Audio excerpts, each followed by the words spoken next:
I know she said it's alright, but you gon' make it up next time. I know she knows it's not right. There ain't no use in lying.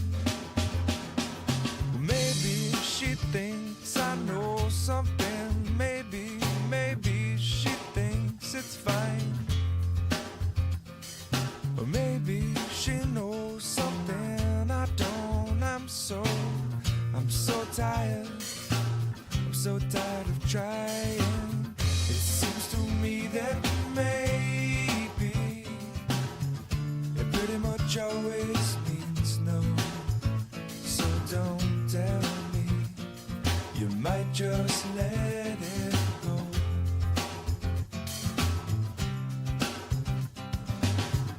And oftentimes we're lazy. It seems to stand in my way. 'Cause no one, not no one likes to be let down. I know she loves the sunrise, no longer sees it with her sleeping eyes. And I know that when she said she's gonna try, well, it might not work because of other ties. And I know she usually has some other ties. And I wouldn't wanna break them, I wouldn't wanna break them. Maybe she'll help me to untie this, but until then, well, I'm gonna have to lie to her. It seems to me that maybe it pretty much always means no. So don't tell me, you might just let it go.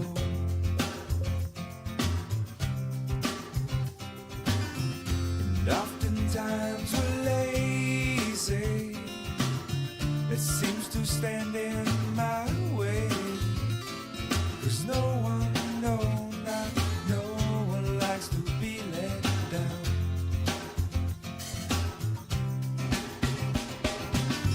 It seems to me that maybe it pretty much always means no. So don't tell me, you might just let it go.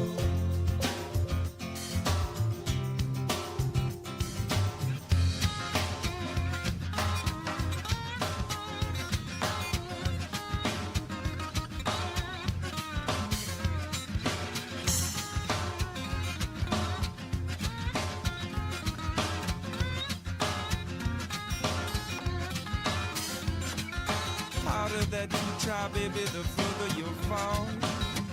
Even with all the money in the whole wide world.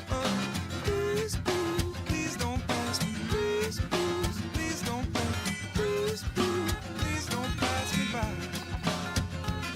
Everything you know about me now, baby, you're gonna have to change.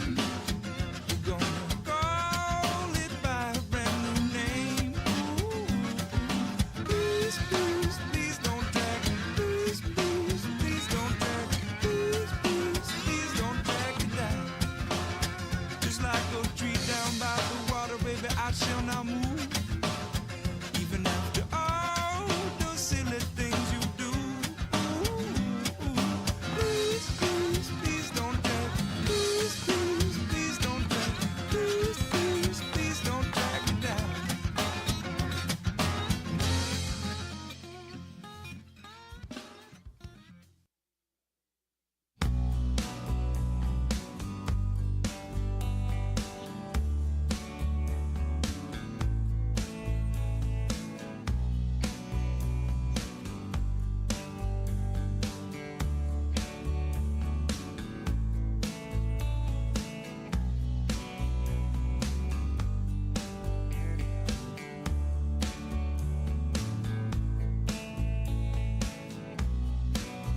so sweet is passing by.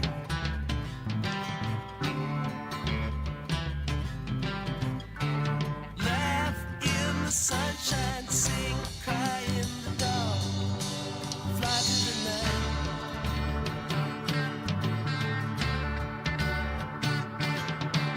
Don't cry now.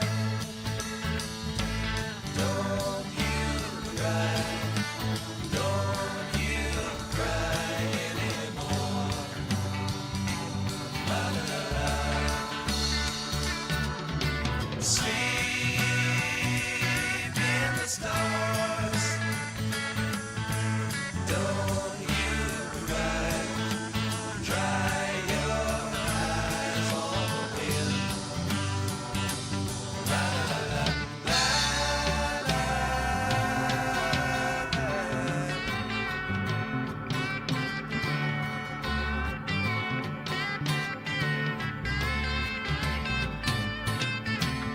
All I know is something like a bird within her sang.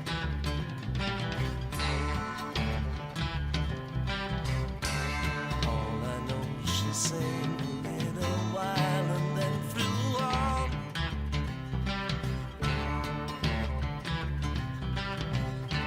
Tell me all that you know, I'll show you snow and rain.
Welcome to the ARC pregame show, presented by United Rentals. Good afternoon and welcome to Beaver Stadium on the campus of American River College in lovely Sacramento, California. My name is Mark the Phantom Lowe. I'm here with my broadcast partner, Mr. Jordan Jurtson, Riley the engineer, Chris the scorekeeper, and the boss himself down on the sideline, Stone McCoy. We'll check in with Stones in a little bit, bringing you the final game of the 2024 regular season. The Beavers welcome the Golden Eagles from Feather River College. American River has won 5 straight since the loss at San Mateo last month. They come into conference play 4-0 today with a chance to secure a league title and perhaps get a home date in the NorCal playoffs. Jordan, welcome back. We missed you last time against Sierra, just in time to see the Beavers take the next step. Let's start with the opponent, Feather River. Only 1 win on the season, but you look over their stats. This is a dangerous opponent for the Beavers today. A very dangerous opponent. I mean, this is a Feather River team that a couple weeks ago took Sierra to the brink, the same Sierra that was in double overtime with American River the week I was gone. They lost that one 42-20 to Sierra. Feather River did. So, you know, if you look at 62-42 against Butte just last week, so I mean, this is a team that if you let them hang around, it's a dangerous team. And we've seen, you know, beginning of the season, the Beavers kind of do that where there were a few teams that felt like, DVC, a couple of them, they just kind of let hang around and games felt closer than they needed to be. Shasta was kind of a similar thing, and that was kind of the game that it felt like they figured everything out. But this is a team right now that if you're the Beavers, you're feeling good, a team you should beat, but also maybe a little bit uneasy because if you overlook them, they will get you. Yeah, last time you were here was for the Shasta game, and that was the game that with the second game in the winning streak and the first game in the conference after they'd gone on the road to beat what I thought was the biggest game of the season, maybe even still against Modesto, going down there and beating them 31-20. But you left with us 3-3 in the season. You come back 6-3, and I know that you have some thoughts about the team while you've been away. Yeah, I have. You know, looking at this team and just how they've evolved, I mean, there were a lot of new starters from what we saw a year ago, and we really saw that in the beginning of the year with that 1-3 start. Sure. You know, these first 3 losses, they had 15 points per game. The first 4 games of the year, the Beavers were averaging 20 points per game. Last 5 on this winning streak, they're averaging 36.8 points per game. So clearly the offense has figured it out, and we've seen Jet Harris evolve as a quarterback as this has gone on. He looks more comfortable. The timing's better. We've seen the running backs kind of get into gear where it started as Elias Brown. Now it kind of felt like more of, you know, an entire backfield committee. And, you know, we'll get more into that later on in this pregame as well. But this team just feels like they've gotten comfortable with one another. The defense is flying around. It feels like a completely different Beavers team than we saw back in September. Yeah, keep that thought about the defense, because when we look back at Feather River, they average 400 yards of total offense a game. They give up 465, and they get a bunch of it on the ground. They are rushing 213 yards a game. I talked to Coach O. I said, look, you're playing a team that scores a lot of points but gives up even more. So is the pressure on your offense or on your defense? Because maybe your offense needs to go out and score every time. And you know Coach O, he's always about the defense, so that's what we talked about. I said, that's what Jordan would have said, always concentrating on the defense. I agree with Coach O. Hey, I'd say great minds think alike, although my wife would beg to differ about the great minds part. But I really do think the defense is the one that it starts with. I mean, the front seven that you have at AR, this is a front seven that can compete with any team in the state, really. And if I'm AR, I'm looking at this game right now going, let's set the tone defensively, because it's a lot easier to ask your defense to get a stop. It's harder to get that stop, but I feel like the tone is set more with a defensive stop than it is with the offense having to match scores and ending up in a shootout. if you get in a shootout, that's when wild things happen. But if your defense takes care of business, that's when you win games. Well, let's look at the offense for Feather River. Then when we come back after the break, we'll do the same for the Beavers. But Feather River, one of the great things, Jordan, about covering community college sports, football in particular, is the amount of skilled athletes that you see out here. I mean, every team seems to have a couple of really, really fantastic athletes. We talk about, you mentioned Shasta. They had, Jahari Johnson. They had Levi Durrell. We saw earlier in the season David Piero out of Diablo Valley. Of course, Dante Robinson, the incredible wide receiver out of Sierra. So we see a lot of skill players. This week, Feather River featuring Janarius Jackson, the running back, who's almost 1,000 yards on the season. So not usual that you see a running back be the feature, but that's what the Golden Eagles have in Jackson. Yeah, definitely. And, just a freshman, 6'1", 220, big boy back there in the backfield to bring down. And I think another thing you don't often see is Janarius Jackson out of Atlanta, Georgia, from Pebblebrook High School. You don't really see a kid from Atlanta going to Quincy, California to play college football. But, hey, go with him, go where you get an opportunity. And, that's, again, like you said, what we love about college football is if you're playing at this level, it doesn't matter that it's JUCO ball. If you're playing college football, you're a good player. You don't get here by accident. It's not a fluke, and this is an opportunity for these players to shine.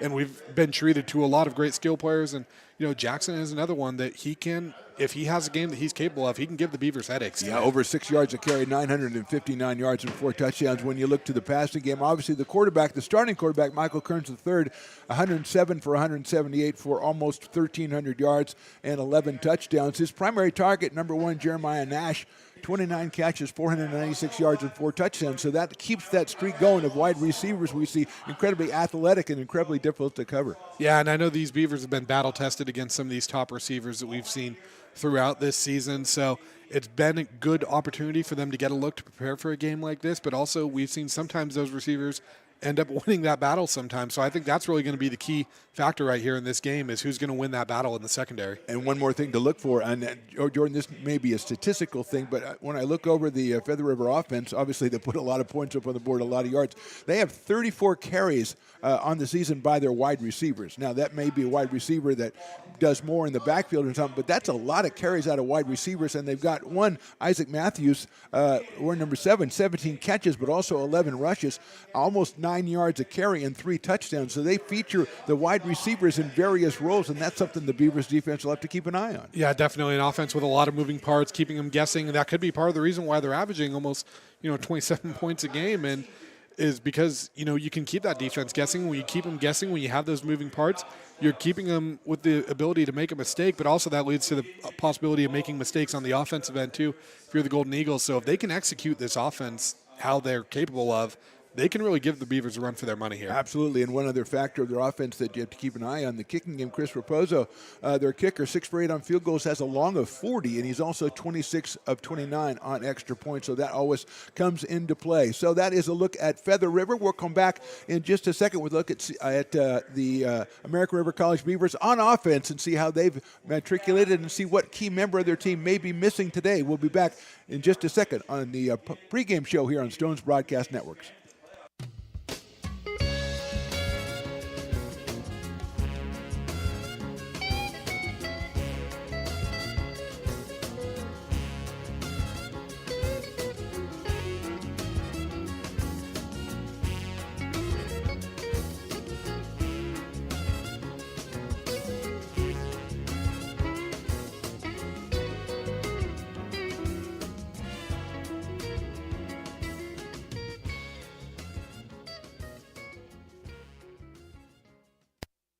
Lincoln Potters Baseball. Placer County's best-kept secret is back for another exciting summer at historic McBean Stadiums. Loaded with fun for the whole family. Local beer, wine, and eats. Fireworks, giveaways, theme nights, kids zone, and more. Come join in the fun and enjoy small-town baseball with Major League Entertainment. Tickets on sale now at LincolnPotters.com. Lincoln Potters Baseball. Come on out and join in the fun. Welcome back to American River College pregame here on the Stones Broadcast Networks. Mark the Phantom Lowe here with Jordan Jortson. Stones McCoy down on the sidelines. We'll check in with him in a minute. And then Jordan, let's turn our attention to the American River College offense, and let's start right under center. Jet Harris, number one in his first year as a starter. As you've mentioned, we've really seen him grow this season. Yeah, we've almost seen two different Jet Harrises this year. We've seen the Jet Harris that we saw at the beginning of the year that, there were some miscues, missing some guys. Maybe the timing wasn't right. It struggled to move the ball at times. And then we've seen the Jet Harris that has all of a sudden come out in, I guess you can say, October, November, night and day different quarterback. I mean, this kid looks the part now. He feels comfortable in this offense. You can tell his timing's getting better. You still see a few of the miscues, but you're not seeing the things like the delay of game penalties. You're not seeing some of the things that we were seeing at the beginning of the year, and this kid just seems to be getting better every single week. And we just go back 1 year to Kenny Leith, the kid out of Rockland who played quarterback here for 2 seasons. His first season, he kind of split time, was learning the position, came back in the second season. He was an all-state performer and went on to a Division I school. When we look at the offense for the Beavers, that has been Elias Brown for most of the season with over 1,000 yards rushing and 15 TDs. Our sources up here in the press box tell us that Elias will not be playing today. He picked up an injury in the game last week, and it's not serious. He could play, but the coaches are going to go ahead and let him sit this one out. If that's the case, Jordan, who should we look for in the backfield to carry the load? I think the duo right now of TQ Wallace and Akil Sohan are going to be the big ones in this Franklin product, and Wallace and Sohan from Grant High School, both top running backs in this area when they were in high school, and now they're kind of being asked to shoulder a little more of the load. And a very big game too. I know this is an opponent that we feel like they should beat, but a game that could steal a conference championship and get you into the playoffs. So, a little pressure on them. We'll see how they handle it. And I think we can see a little bit of Hakimi Anderson, too, the freshman out of Wood Creek. We've seen him kind of get some carries here or there this season. I expect that, not saying he's going to, get 5 to 10 carries in this, but I think we can expect to see him have a little bit of a bigger role and maybe a little more playing time for him and see what he does with that. And you talk about the maturation of Jet Harris. One thing that's going to help him as we come down the stretch is he gets his wide receivers, Amari Baker and Jaden Anderson, returned last week, so they are back in the game, and so that gives him a couple more weapons. But I know you're always impressed by how the Beavers as a whole and how Jet Harris uses his tight ends. Yeah, definitely. And some of these tight ends, too, I had a chance to watch in high school, in Gavin Correa and Dylan Fear. And those two right there were two of the best tight ends in the area, and they've come in and shown it. I mean, Correa, as a true freshman, is a big target for the Beavers this year. And, as a big guy myself, I love seeing the tight ends get involved in it. Just when the weather gets colder and you get November football, I know it's a sunny day here, but it just kind of feels right when the tight ends are a little more involved and the big boys are getting that ball. Well, that's a good look at the Beavers offense. We've talked about Feather River, and now it's time to do the risky thing, Jordan. I know, you're just starting out in this business. Sometimes you don't want to take these big risks. We're going to go down to the sidelines and get the boss, Stones McCoy himself. He said we had to do this. Stones, how's it going on the sideline? What is the feeling you're getting down there about this one? This is a tremendous atmosphere down here on the sidelines. I'm on the American River College sideline right now, and just before the game, I was out there and I was watching the defense get prepared, and I was talking with one of the coaches there, and they were really talking about the run defense today. So they were putting a big emphasis on the run defense. So expect the Hammerheads to be coming out today. And you were talking about the weather. I mean, it's beautiful down here. 58 degrees, sunny. There is a little bit of wind, though. So we were talking about those kickers and those extra points. Could be all the difference today in this game. Thank you, Stones McCoy. We'll come back. We'll talk to Stones just a little while. Jordan, any last thoughts before we break away for our national anthem and get ready to kick this one off? Yeah, a couple keys to this one, I think, for the Beavers. The biggest one is keep your foot on the gas. Score early, score often. We've seen them kind of get out to early leads and hold off on it, and then just get out to that early lead, like I said, and finish plays. Don't get complacent and just fly around out there, play your style of football, and come away with a win. That's Jordan Georgeson, Mark the Phantom Low here. Stones McCoy on the sidelines. We are finished with our pregame show. We'll be back with our kickoff in just a couple of minutes. You are listening and watching American River College football on the Stones Broadcast Networks. When it comes to your home's maintenance and repairs, Jeffers Resource Group has you covered. Our handyman services offer a comprehensive range of expertise so you can have peace of mind. Contact us to schedule your service today. American River College is a top-tier community college sports program that provides student-athletes with the opportunity to thrive both athletically and academically. ARC Athletics is currently ranked 5th in the state and 2nd in Northern California. With over 19 sports programs, our athletes compete with the region's best athletes. Our diverse and dedicated coaching staff helps athletes develop the skills necessary to compete at the next level. Start your community college athletics journey with us. American River College, Sacramento's best athletic program. Go Beavers.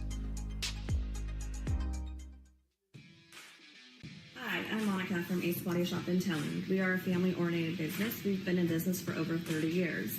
We are located downtown Lincoln at 333 Lincoln Boulevard in Lincoln, California. We do automotive repair and 24-hour towing. Our phone number is 916-645-2859, or you can find us on the web.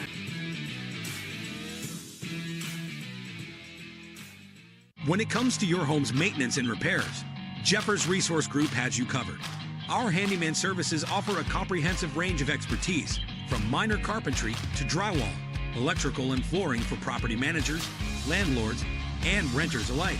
We ensure that every job is completed to the highest standards, so you can have peace of mind. Contact us today to discover how Jeffers Resource Group can help keep your home in top shape.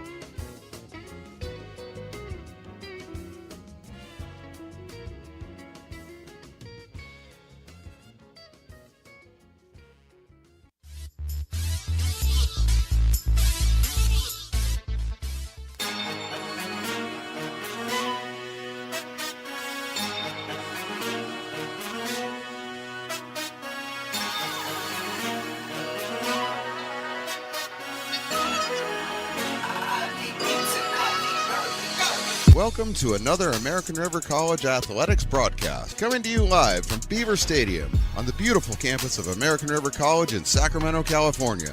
It's almost time for Beavers football. Today's game is sponsored by United Rentals, Ace Body and Towing, the Lincoln Potters Baseball Club, Grateful Bread, Super Taco, and Taylor Builders. To get you ready for today's matchup, let's send it up to the booth, to the legend, Mark the Phantom Lowe, to bring you all of today's action. It's Beaver football, and it starts now. Well, hello again, everybody. Welcome back. Good afternoon to Beaver Stadium on the campus of American River College. Mark the Phantom Lowe here with Jordan Jortson. Stones McCoy down on the sidelines to bring you this one between the Beavers, who are at 6-3 and 4-0 in conference play, against the Feather River College Golden Eagles, 1-8 on the season, 1-3 in college play. And Jordan, the Eagles will do the kicking off, going from our right to our left, and we say it all the time as TQ Wallace goes back to receive the kickoff. We say it all the time, getting off to a good start is vital. Yeah, definitely. We've seen these Beavers get off to a good start a couple times this season, and then the offense kind of sputter. So we need to find a way to keep that getting off to a good start and keep that momentum going. Just keep that foot on the gas, because you don't want to get in a shootout here. Amari Baker and TQ Wallace waiting for the kick. Coming from Chris Raposo, number 40, and that's going to be a short kick, handled at, and actually it's going to be out of bounds, and so that's a break for the Beavers. That one right around the 10-yard line, and never got close. The Beavers never made any attempt to go after it, and they'll get it out at the 35-yard line, I believe, and start their first series there. So a good break for the Beavers. Jet Harris coming out. We'll see who the running backs are. Looks like we have number 31 out there. That is Hakeem Anderson. So Hakeem Anderson, we talked about, Jordan, you mentioned Hakeem Anderson. I know we're going to have a re-kick, actually. So we'll hold off on the Hakeem Anderson retrospective until we see whether he's going to be out there when it starts. They're going to go ahead and take the 5-yard penalty, move them back to the 30 to kick it off. And I think this is something that if you're Coach O, it's because you have some explosive guys back there that you're thinking we might get this past the 35 on a return anyway. Give your special teams a little room to get the blocks down, and you've got a couple of speed burners in Baker and Wallace back there. TQ especially has had some impressive kickoff returns this season for the American River College Beavers. And Raposo will contact it at 30. That is a short kick. It'll be right around the 10, 15-yard line. Going out to the left side, 35, trying to ride that sidelines, and unfortunately stepped out of bounds. Let's see, I think that was TQ Wallace, number 5 on that one, Jordan, and a good gamble by the Beavers. They're going to get better field position right about the 40-yard line. Yeah, you get basically 4 extra yards on that one, and man, if he didn't step out, it looked like he had a seam there, and he could have gone all the way, so maybe he'll kick himself for that, but I'm sure he'll have plenty of opportunities to make up for that here. Yeah, and if you're playing against a team that gives up 40 points a game, you'll probably take every chance you get to go ahead and make plays and get your playmakers, and you're counting counting on TQ today if Elias isn't in the action. So you're counting on TQ, and he's out there behind Jed Harris, the only back, with Baker coming out to the right side. 1st and 10, the ball marked at the 39-yard line of the Beavers. And that's a handoff straight to TQ Wallace, coming in, picking his way up through out to the 45, the 46, and that time, Jordan, I think the line gave him about 4 yards before he got touched. Yeah, a couple extra yards right there. And I think what's interesting about this with Wallace is we've seen him kind of be the change of pace guy and maybe the speed guy a little more. And I think they're asking him to be a little more in a power role today, so we'll see how he handles that. Jed Harris on the season, 124 completions, 1,593 yards, 10 touchdowns, 8 interceptions, as Jordan mentioned in the pregame. Really picking up in the second half of the season as he gets more comfortable in this offense. He's got a 2nd down. He'll turn and hand it off to TQ at the 45, at the 50. Gets over the 50 to about the 47-yard line of Feather River, and that's a 1st down for the Beavers. Yeah, and 2 carries, 13 yards right there for Wallace. So kind of what you want to see, especially if you don't have Brown, is your running game getting going early and kind of showing, hey, we're more than just a one-trick pony with him in the backfield. And I guess if you're playing a team, as we mentioned, that gives up a lot of points, a lot of rushing yards, they give up 188 rushing yards a game. And if you're the Beavers, you're going to run the ball until you can't. There's no reason to vary from that. Let's see if that's what they do as Baker splits out to the left side. Amari with 18 catches, 209 yards. Akil Sohan in the backfield behind Harris. He gets the pitch out, going to go left side. The 50 gets to the 45, is knocked down right about the 41-yard line. So they changed the backs, Jordan, but the result basically the same. Yeah, and Sohan almost becoming the speed back there, which is kind of funny when you look at his 6'2", 210 frame. Yeah. But, yeah, nice little toss play there. And I think the Beavers are really trying to send that message early of, hey, just because we don't have Brown doesn't mean we can't still run the ball. Yeah, I think we talked about Sohan early in the season coming out and looking every bit the prime running back and being behind Brown and TQ Wallace. But he's out there now is Akil to the left of Jed Harris. Still all on the ground for the Beavers, 2nd and 3, ball on the 41. Harris is going to come back. He's going to quickly get it out to Baker. He gets one block at the 40, comes back 35, 30, 25, a cutback, and caught from behind right about the 16-yard line. And, Jordan, that's a case where the play that you designed, and that's exactly what they wanted to happen. Yeah, definitely. That little screen pass was a play that earlier in the year we saw the timing kind of be off on, but right there, they're in sync, and Baker does what Baker does and turns it into a big gain right there. I think gain of 22 when it's all said and done. I'll give him 24 because I'm very generous, but the thing on that one, too, is all you need is get that one block at the point of contact, and you're going to spring him, and that's exactly what Amari Baker got. 1st down, ball on the 17-yard line. Beavers 2.5 minutes into this one, driving down. A handoff straight up the middle and cut it out to outside is Sohan. Nicely pursued and tackled there, looks like by number 11. That is Elijah Stafford McNutt, the linebacker. And we got one player down here. McNutt with the tackle at the 9-yard line. Nice little run there by Sohan, too. Looked like he was going to maybe get stuffed at the line, but he bounces it outside. So we get the timeout on the field. Now, mark that as a 14-yard line. Looks like that's number 57 on Shasta, Rylan Lopez, freshman D lineman out of Truckee High School. They do look like Shasta, but that's Feather River. Feather River. Yeah. No, they do get the green and white. It's a good look. You know, it is a very good look. I do like the green and white. You know, I love it when they have the white shirts and the numbers that really pop. Yeah. I was telling you that we were doing the soccer game last night, American River College men, with a 1-0 win over Modesto. Just a great game. And Modesto, white jerseys, big black numerals on them, made it the perfect. They were my favorite team of the whole season. You know what's funny is I actually heard when they put those uniforms on, they had a little note that said, "Here you go, Phantom." Yeah, they did. They said, "Well, we're going up to Sacramento," and they got this guy calling the game. Really needs help. 2nd down, 6 yards to go. Ball on the 14. Straight back to pass. Cut across the middle. That's wide open for the touchdown.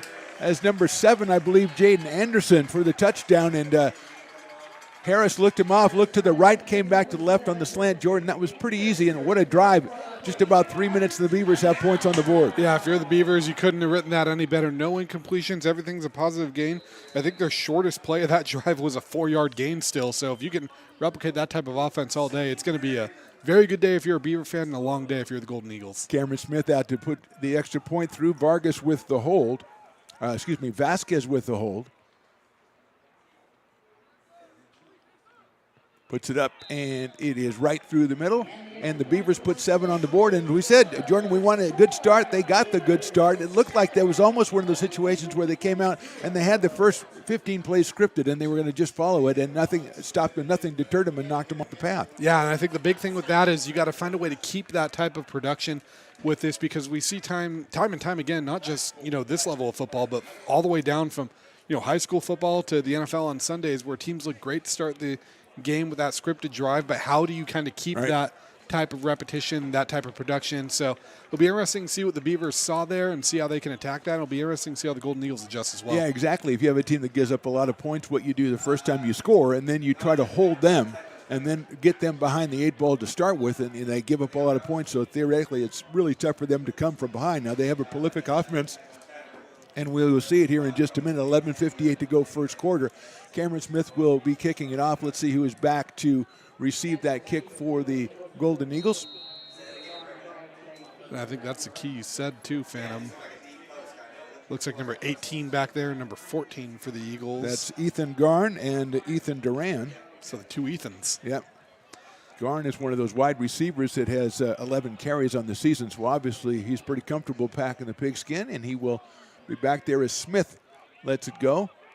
That'll take him all the way into the end zone, and that's going to be returnable for the Golden Eagles, although they do lay a guy out on special teams just to make sure they were out there. So 11:58 to go. Here comes Michael Kearns the third and the offense, and we're thinking we'll see a big dose of Janarius Jackson. Yeah, I think we have to, especially when you want to establish the run early if you're the Eagles, and kind of try to show AR, hey, we can run the ball at you too, especially with that front 7 you're going up against. You want to have them on their heels early. Ball at the 25. The other thing about Kearns, he also has 75 rushes on the season for 230 yards, so he is definitely the dual threat. They're going to hand that one right up the middle. Beavers converge, and I can keep that down to about a 3 or 4 yard gain. And so that's Jackson, and they're going to mark that at the 29-yard line, give him a gain of 4, make it 2nd and 6. How about Jackson pushing his big offensive lineman, Austin Portner, 6'3", 300 pounds. Not a small guy to move, and Jackson kind of pushing him the way he wants him to go to get that extra yard there. He's kind of picking his way through like he was in a dark room but didn't know exactly where he was going, and probably because he had the 330-pound guy in front of him and didn't know where he was going. 2nd and 6. Michael Kearns, a freshman out of Arborview High School in Las Vegas, Nevada. Motion and a handoff to number 14. That is Garn, and that is handled perfectly by the number 14, it looked like, for the Beavers. That is Chris Butters who made the play, and dropped that for just a 1 yard gain. And Butters is one of these DBs we kind of saw emerge with a little more playing time when there were some injuries in the AR secondary.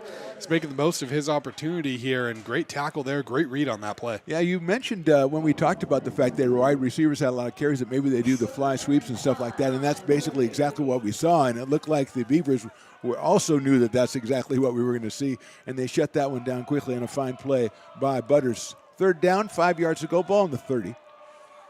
2 wide receivers left, 2 tight to the right, 1 Garn going in motion. Beavers jumped, it looked like.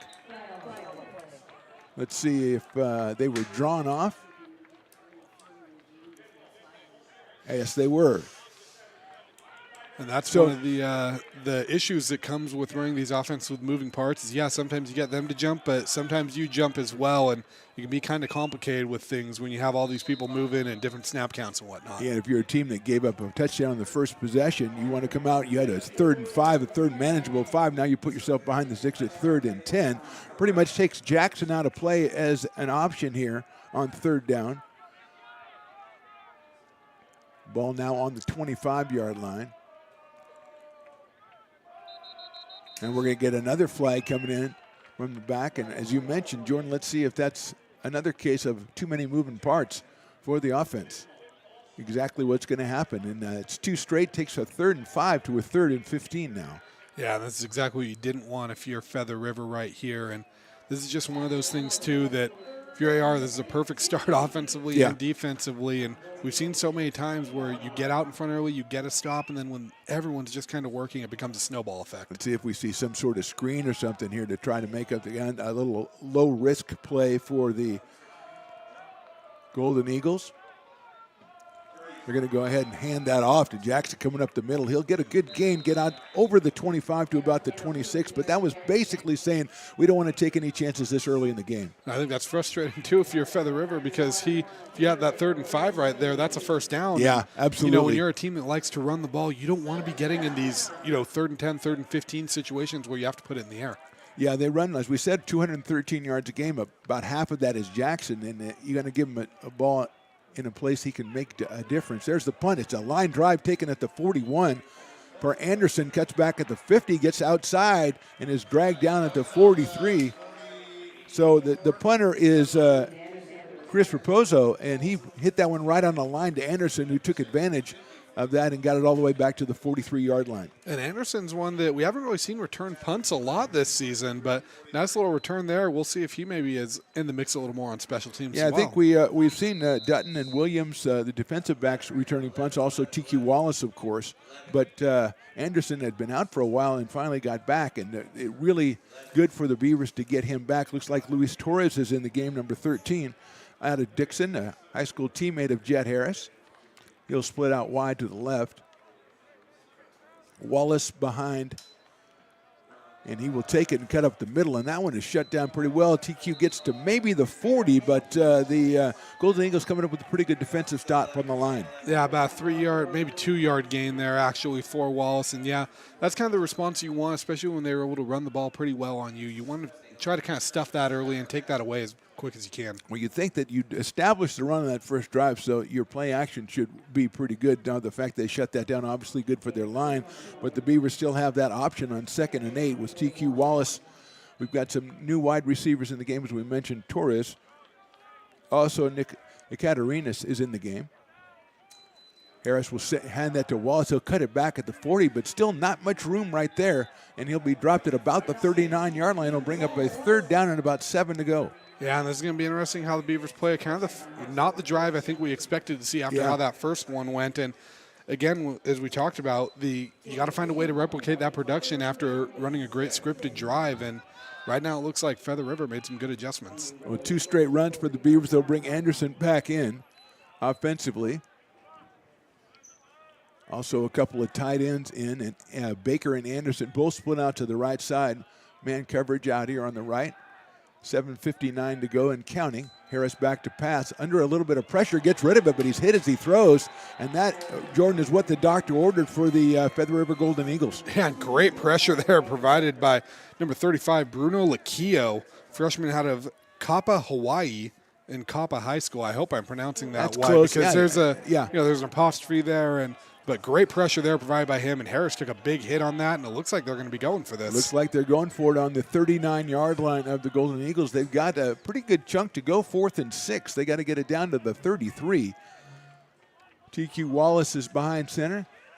Gavin Correa in the game, number 80, one of the top catching pass tight ends for the Beavers.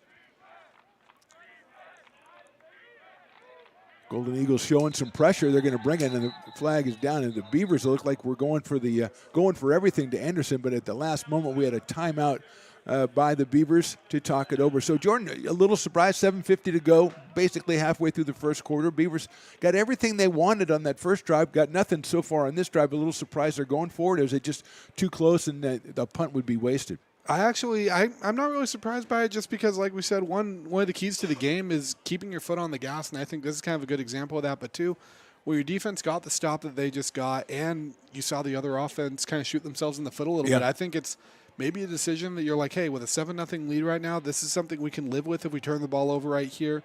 They still have a ways to go until they get into scoring position. So I kind of like the aggressive move, but yeah, I'm kind of wondering what, they're talking over in this. Maybe they do try to punt and pin them deep, but if I'm Coach O right here, I think I still go for it. Well, Landon Richardson, the punter, was taking snaps, warming up here on the track outside behind the Beavers bench, and so we'll see what happens there. If you have a play, now you had a couple of plays. Remember, the pass patterns on that first drive were perfect. If you have something you think is going to give you the requisite 6 yards, if you have a pattern you're comfortable with, I can really see going to this, and Harris will go back in. You don't try to draw him off sides. You're still going to be short of a first down if you do that. So let's see what happens here. 7:50 to go first quarter. Again, showing pressure.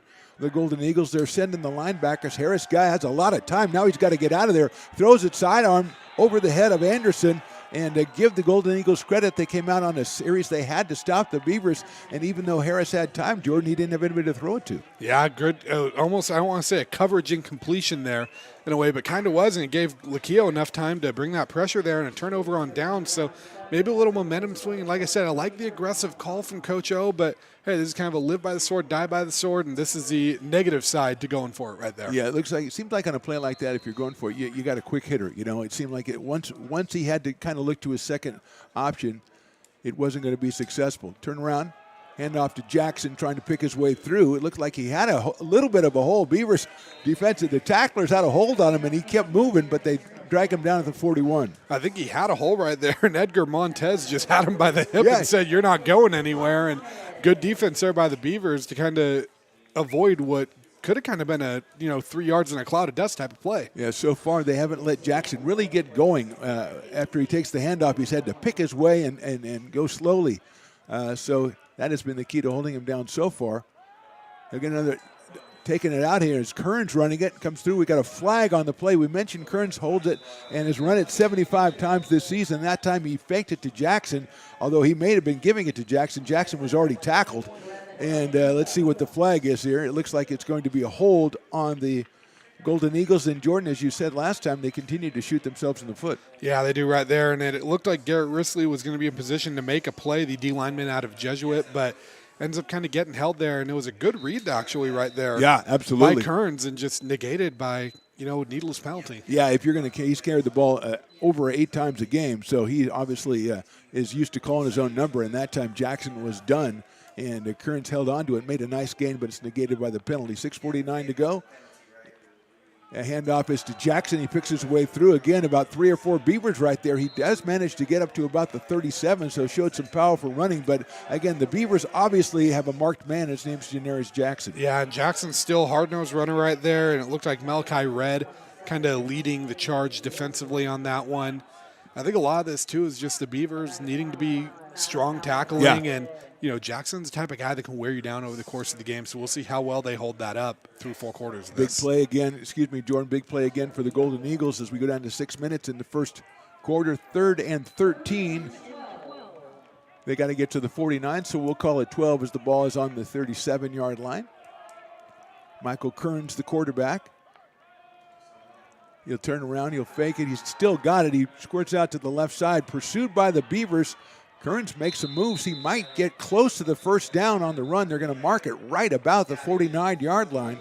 I think they'll probably give him the first down. And Kearns right there, Jordan, showing how dangerous he can be. Yeah, great heads-up play there by Kearns. The pocket kind of collapsing around him, finds it, and then even then it kind of looked like someone might get him, and he shows us why he's getting the amount of carries a game he gets. Yeah, they're going to mark it at the 48-yard line, so it will be a 4th down situation. And it should be 4th and 1, although we're talking about it with many of the officials, talking to the sideline for Feather River. And the referee on our side is going to mark flag.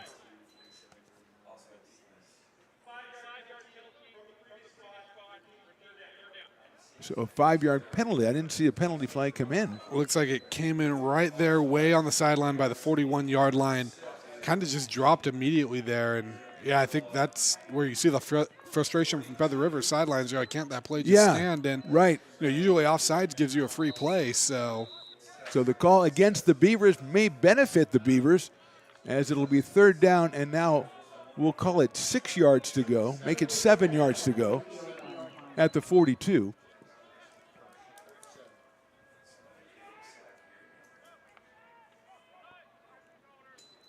And off to Jackson. He is tackled before he even took a step. The Beavers sniffing that one out, and about a trio of Beavers all over. I think Risley's one of them.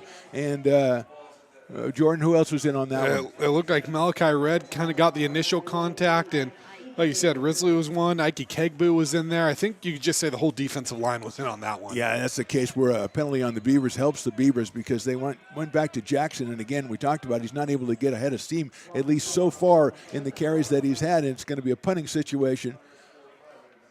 See if it's Raposo, the number 40. They have 2 punters listed. Also Gary Schneff, number 83. That scooped up flag immediately as that kick is going to be short and bounced. They have to move away from it. The Beavers almost got caught. That was Xavier Porter who was on the special teams. Let's see what the call is. And the ball will be down right about the 28-yard line. It looks like this was around where the line of scrimmage was. Yeah, it was right at the line of scrimmage, it looks like, which usually may be an offside call. We are at a 4th and 11 situation for the Golden Eagles, so you wouldn't think a 5-yard penalty would change their thinking, but we'll see if it is against the Beavers. Beavers have a history, Jordan, as you know, of getting out of situations on defense and then putting themselves back in the situations with penalties on 4th down. They ran into kickers, roughing a passer, and let's see what this one is.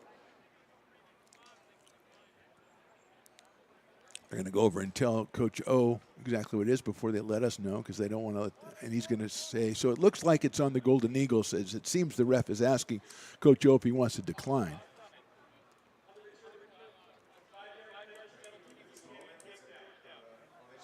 So they're going to do it again. It was offsides on the Beavers. So that'll move it up to the 43-yard line.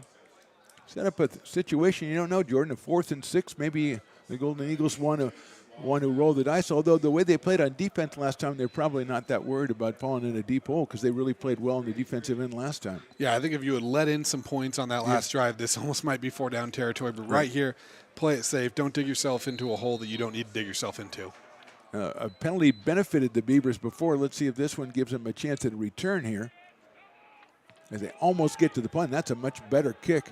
It'll hit and bounce over the 20 down to about the 15. So a big penalty, 5 yards marked on the field, but 13 yards in actual yardage, and the Beavers will start their 3rd drive, 1st and 10 on their own 15. And kind of a situation right there where, you know, the penalty helps out with the Golden Eagles. They're still giving up possession, but a few extra yards, and anytime you can make a defense have to drive 80 or more yards, it's a win for you in terms of kind of flipping the field position. Interesting to see the approach the Beavers take. First drive, anything they wanted, they did. Second drive, nothing worked. And so now they're coming out for drive number 3.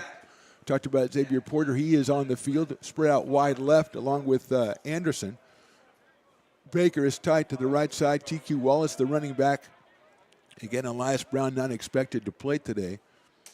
Harris is going to go straight back to pass. He has time. He puts it out there. It was a tight end screen, it looked like, to Gavin Correa, and the pass did not hit the intended receiver, and that could have been a big one, Jordan. Yeah, and that's another one of those situations where, again, when you're working in a freshman quarterback like Harris, the timing is going to be a little bit off, and that's something that's got to be frustrating to see if you're Coach O at this point in the season. But, you know, a play that we've seen work out for them a few times too. Yeah, that was a good-looking play. I think he had a convoy on the right side, but unfortunately Harris threw it where he thought he was going to go downfield, and Correa was sitting there waiting for it. He sat down against the defense. 2nd down, ball on the 15. Porter split out wide left. Harris turns and hands it to TQ. He's going to come around on the right side, but he's got pursuit, and he'll get maybe 2 yards all over him. Marco Kasky, the linebacker, was in on the play, and it'll bring up a big 3rd and 8 for the Beavers. Yeah, nice job by Wallace there. Try to kind of turn that into something, but again, this offense kind of sputtering after what looked like a great first drive, and they're at risk of going, I believe, 3 and out the second time. Yeah, give them 3 yards for TQ on the play, brings it up to the 18, so it's 3rd and 7. Come down to 4:20 left to go in this first quarter. Beavers scored on their first drive to go up 7-0. So other than that, nothing offensively from either squad here in the first quarter. The Beavers facing that 3rd and 7. The Golden Eagles showing pressure again from the linebacker spot. They're going to bring a linebacker. Harris lets it fly. He's got a man, but he stopped and took the other route. Like he was expecting somebody to go deep, Jordan, and nobody really did. Yeah, and that pressure right there brought in by Marco Kasky. And like you said, nobody kind of deep. It looked like there was a bunch of bodies and crossing routes that kind of ran into each other. And sometimes coaches design those so you can get maybe the DBs confused or get them running into each other. But the drawback is sometimes your receivers kind of run into each other as well. Well, I'm going to say that for a team that gives up 40 points a game, we've seen maybe the 2 best defensive sequences for the Golden Eagles all season, and they are feeling good about sending pressure in against Jed Harris. So the punt for the Beavers will be Landon Richardson, number 89. He gets it out there. It's going to be fair caught at about the 49-yard line of the Beavers by number 18. That's Ethan Duran. And so a good job by the Golden Eagles to turn in field position. They'll have a first down on the Beaver side of the field. 3:56 to go here in the first quarter. Yeah, and I think if you're Feather River right now in that huddle, you're saying this is where we want them. This is where you need to punch one in. You're kind of feeling that momentum needle start to shift, so go out there and take it right here. Let's mark that right at the 50-yard line. And the Beavers, again, 4-0 in conference. They've won the conference title already because they have the tiebreaker over whoever comes in second, Sierra or Butte, whoever wins that game today. But they want to close out in impressive fashion and perhaps have a chance back to pass. That's a new quarterback in there, and he is sacked back at the 37-yard line. That is Brody Osen, the sophomore out of Canyon Ridge High School in Twin Falls, Idaho. And he went back to pass. Couldn't find the guy he wanted right away, Jordan, and the Beavers made him pay. And how about Colin Bray right there providing the pressure? The sophomore out of Placer High School. Bray is one of the kind of newcomers on this, not newcomers in a way, but he missed last season with an injury and comes in there and just huge play there. And sorry, redshirt freshman. Yeah, I believe, freshman. Bray. He had that injury, and we saw his first game when he came back, and he was impressive. And he's been more impressive every game when he gets more snaps. 11-yard loss, 2nd and 21. Osen still in at the quarterback spot. He's going to turn and hand that one off right at the middle, and that's room for Jackson. He cuts it out 45-40 inside the 35 and dragged down by a host of Beavers inside the 30-yard line. So, Jordan, we finally saw what Jackson can do, and it's impressive. And that's the Janarius Jackson you want to see if you're the Golden Eagles, dragging defenders, making cuts, running people over, and that's the type of offense that you want to be running here and really kind of keeping this momentum on your side. 32-yard gain at a time where they just took an 11-yard loss, and so they really needed it. And Jackson, I think the Beavers might have thought that with Osen in there, they were going to try a pass again, and Jackson picked a hole and got the first down at the 29-yard line. 2:40 to go first quarter. Brody Osen, the quarterback, took it. He looked like he was surprised by it. He shows a short pass out to the tight end. That is Trace Patterson, who has 29 catches coming in. And great job by the Beavers defensively. Jonah Ardwan with the tackle there and drops him for no gain. And Ardwan, another defensive back on these Beavers that are kind of getting a little more playing time with some of the injuries to the defense. Good coverage there, and it kind of felt like a RPO that just never developed properly and kind of a panic dump off right there. Yeah, it looked like Ocean was a little surprised he got the ball. And said, wait a minute, I thought I was calling. It was on 2, and he hiked it on 1, and so everybody kind of took a while to get in. He gained the completion to Patterson, but the Beavers had one right on it. 2nd down, 10 yards to go. There's Nash coming in. We're going to have flags on the play right away. That was Jeremiah Nash, who we haven't heard too much from so far today. 29 catches and 4 rushes on the season. We're going to get another false start. That's the 3rd false start on the Golden Eagles. And, Jordan, you think that, game number 10, you're going to have some of that stuff ironed out. But I'm surprised to see a team which is prolific offensively getting these kind of penalties. Yeah, knowing that you have an offense with moving parts, one of the biggest headaches as a head coach is to see 3 procedural penalties in the first quarter. I mean, that's something that you can't sustain as the game goes on. So it's 2nd down, 15 yards to go. Motion again for the Golden Eagles to turn around and hand that off to Jackson, and he is swallowed up right away. Tremendous play by the Beavers. That is number 33, Diallo Washington. And Jordan, he was out for injury for a couple of games, but we got used to saying his name a lot. Oh, Diallo Washington. I feel like you almost could just put it on our foreheads or something and just say, hey, when in doubt, Diallo Washington was probably in on that play. Feels like he's everywhere. Patrols the field sideline, makes plays in the backfield, can play linebacker, D-line. I mean, he can do it all. 3rd down, 17 yards to go. They have to get to the 19-yard line. Jackson, the running back, next to Osen. They've got 2 split out right, 2 split out left.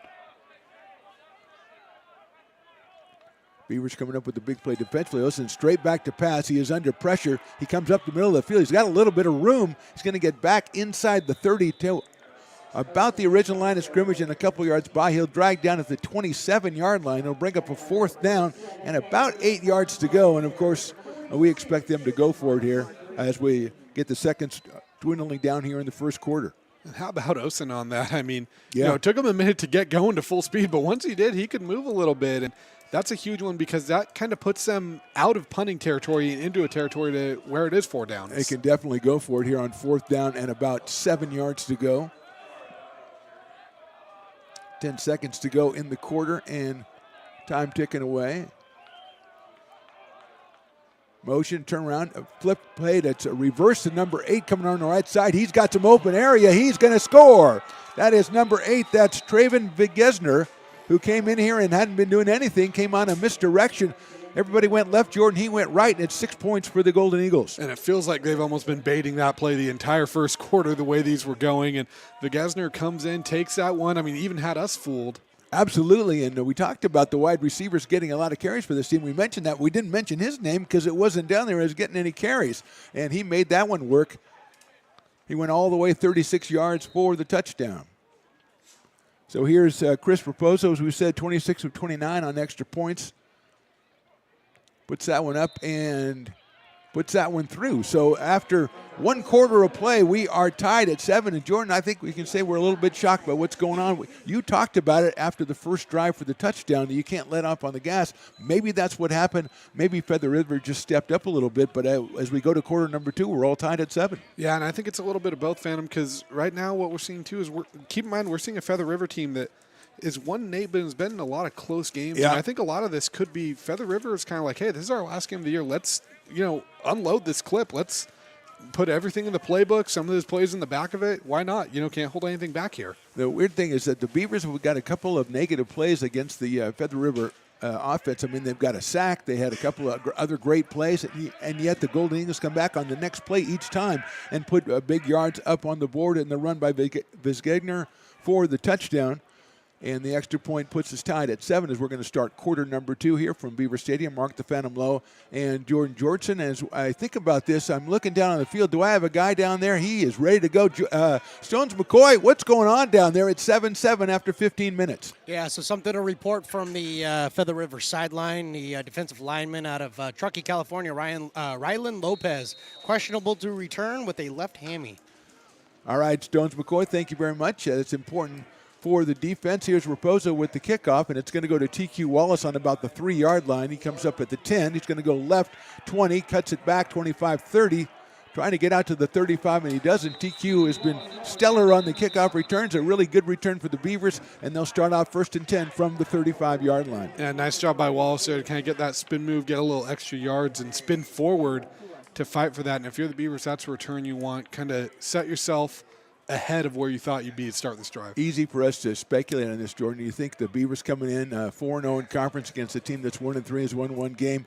Do you think there's any kind of feeling that they need this 15 minutes to wake up the way that we've seen this start? I definitely think so. I mean, it felt like kind of a trap game coming in, and now you got punched in the mouth, and how do you respond to it? Jed Harris, the quarterback for the Beavers. Looks like Akil Sohan behind him. He gets the pitch out, goes to the right, cuts it at the 35, 40, tries to get past one more, gets out close to a first down, right about the 43-yard line. And we talked about it a couple of times, Jordan. Akil Sohan really looks like he could grow into quite the back. Yeah, he really does. He's got speed, he's got power, and I mean, we didn't see him get called at all in those last 2 drives. He comes back in. Now his carries are 7 yards, 4 yards, and 10 yards. So he's been productive in his limited time that he's seen so far. First down ball at the 43-yard line. They gave TQ only to the 33 on his kickoff return. So Sohan comes in and gets it. We had momentarily an injured player walking off for the Golden Eagles. He seems to be okay, and we'll get back to action here as we just get started in quarter number 2. Anderson splits out left with Baker in the slot. Beavers are going to turn and hand it to Sohan. We got a flag going up right away. Akil comes out. He's got a lot of room out here. Another flag coming out. I think that's going to be on the block by the wide receiver. But meanwhile, Sohan dragged out of the 22-yard line. But, Jordan, I'm surprised if that one stands. I'd be surprised if it does, too. It looked like there was a Golden Eagle that lined up in the neutral zone there, and then I'm guessing we're going to have a hold or something on this one. The wide receiver trying to block for Akil Sohan down the field and kind of got a little too handsy. The flag thrown right at him, which makes me think that's what the case. So that would, if that's the case, Jordan, then we're looking maybe at offsetting penalties here. And that's going to be a play that ultimately cost the Beavers about 30 yards. Yeah, I think it was a 35-yard gain there total. And the offsetting penalties by the referee, you called it, offsides on the Golden Eagles, and the Beavers will be called for the hold. So Sohan, a big run, doesn't make us think any less of what we're thinking of Akil Sohan today, looking very impressive and well blocked by the Beavers lineman. But Sohan got out. He got too far down the field, so the wide receiver had to pitch in with the block, and he did a little grabbing and called by the referee down there. So it is going to go back all the way to the 43-yard line. We'll start off where we started before, 1st and 10. And you often see that on plays like that where maybe that was designed to get 10 and he breaks it. Yeah. And sometimes you hold because you're like, oh, you almost got more yards than we thought you were going to get there. Baker comes out to the left side. Looks like TQ is back in the backfield. TQ Wallace. It's an illegal formation. Harris flips it to Wallace. He's got room on the left side. The flag's going to go up. He cuts it to the 45 at the 40, at the 35, 30. He's dragged down at about the 16-yard line, but again, a flag went up right away, and it might be a legal formation on the Beavers. Let's wait and see. And again, it's about 60 yards of rushing that has been wiped out in 2 plays, Jordan. Yeah, and that's got to be a frustrating thing if you're the Beavers right there because you're kind of getting that offense moving again, and now you're seeing these self-inflicted errors and something we saw from this team back in September that we were hoping they were over, but you can see the frustration on Harris there as it's getting called. Absolutely, and that's the way, and those 2 plays are the way that the Beavers probably thought this game would go. We're going to be able to run on these guys, and then they get the first drive, and they haven't been able to, and then they come up with 2 big running plays now, and both of them negated by penalties. We'll set them back to 1st and 15, ball beyond the 38-yard line. So on the positive side, hey, look what we're doing running the ball, and on the negative side, none of it counts. And, yeah, I think that's got to be one of those. It's tough to ask your team to get 30-yard gains 3 plays in a row. Exactly. But still just first down here. 13:40 to go, first half. From Beaver Stadium, Mark the Panamo, Jordan Jordan, Stones McCoy on the sidelines. TQ again, left side, 40, 45. He's gang tackled to get up to about the 47, still going. Being dragged up almost to the 50-yard line, mark it at the 49, and that's 3 impressive running plays in a row. Jordan, that time we'll call it a 7-yard gain for Wallace. I think it actually ended up almost like a 12 because they're backed up there. I mean, that's right. Good That's job right. Okay. keeping those legs moving by Wallace, and that toss play has really been working for him. It doesn't matter which back they turn to, so we'll see if they kind of incorporate that a little more, and we'll see how the Golden Eagles adjust to it, too. Absolutely. They were putting the Beavers were having to go back to pass, and they were getting pressure. So now with the running game taken off, give them a little more breathing room. Good call on that. It's 2nd and 4 on the 49. Trying to hand that one straight up the middle. That's Sohan, and he's almost not touched. He's getting out. He takes his own guy at the 30, 25-20. One guy to beat runs right into him, and he's dragged down at the 10-yard line. And I'll tell you something, Jordan, the Beavers are running the ball great, and Sohan has not looked better all season. Yeah, Sohan, all of a sudden, I mean, this could be his coming out party right there. 50 yards on his last 2 carries alone.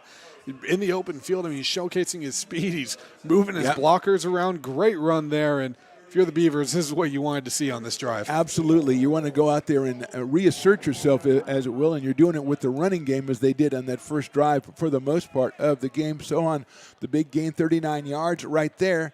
First down at the 10, probably goal to go as it's marked right at the 10-yard line. TQ Wallace is in. We're going to split Xavier Porter out to the left side.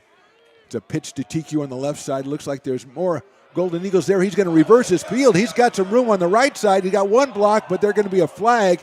That looked like a clean block, but I think he's going to get called for a block in the back, and that will negate another great running play for the Beavers. Yeah, another one. I'm kind of with you, Phantom. It's tough when you get those plays where it almost looks like when a player reverses field and it feels like the D-lineman's kind of shifting as well, and that turn sometimes gets it to happen. So tough break for the Beavers there, but on the plus side, it feels like every time they get a penalty, they have another big play to negate that penalty. Yeah, but you're talking about losing a lot of yards so far just on this drive. And, you want the efficiency to be there, too. Hakeem Anderson coming in for the Beavers, along with Dylan Fear, the tight end out of Lincoln High School. So, yeah, it's nice to see that you're picking up the big yardage. And that time, TQ with a great move to go back the other way. But, at some point, you're going to run – the well runs dry. You're not going to come up with these plays all the time. And you're just giving the Golden Eagles a defense that's been beleaguered, but has gotten a little bit of a shot in the arm so far, and you don't want to give them any more reason for optimism. So 1st and goal, now the ball marked right at the 20, and we're going to get a whistle and a timeout called by the Beavers. So with 12 minutes left to go in the half and the score tied 7-7, let's take a break here from Beaver Stadium. You're watching ARC football on the Stones Broadcast Networks.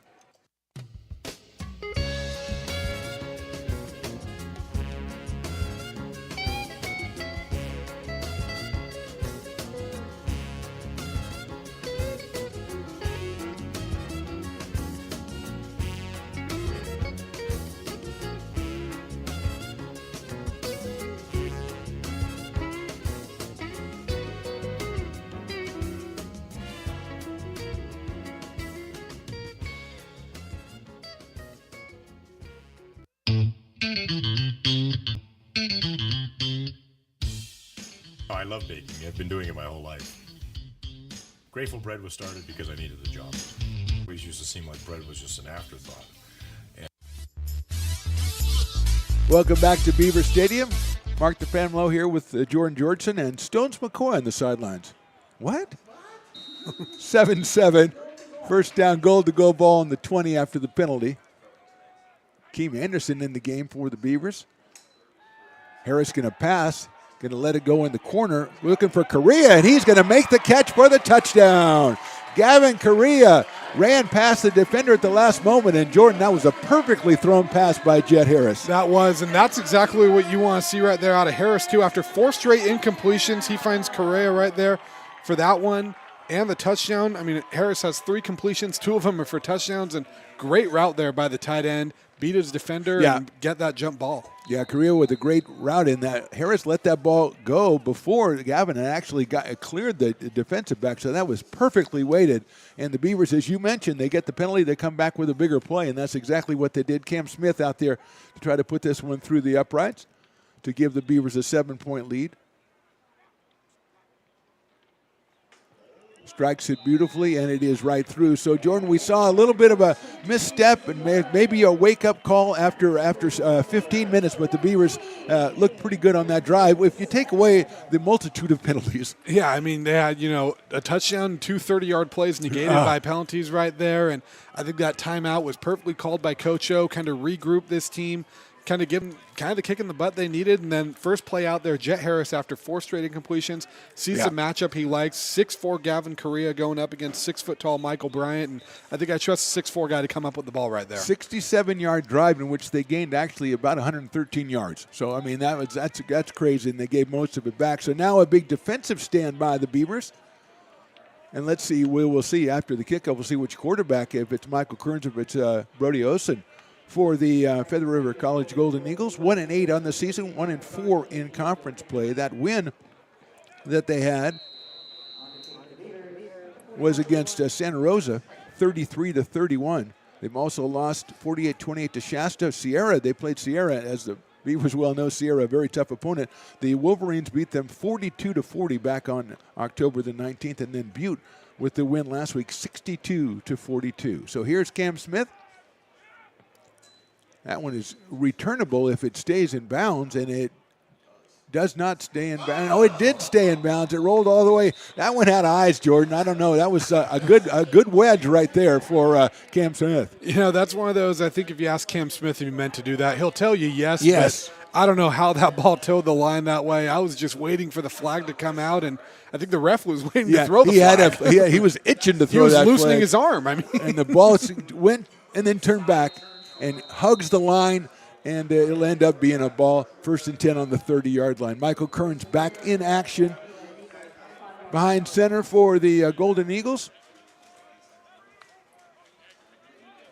And he'll take a first down, and they get a wide receiver screen again, and come around is number 1. That is Nash. Comes around to over the 30 to about the 32. So a couple of end arounds right there, Jordan. We've seen they've both been successful. First time we've really seen Nash right there kind of get involved, and good little tackle by Dorian right there to avoid what could have been a really big play. Yeah, 8-yard gain by Nash.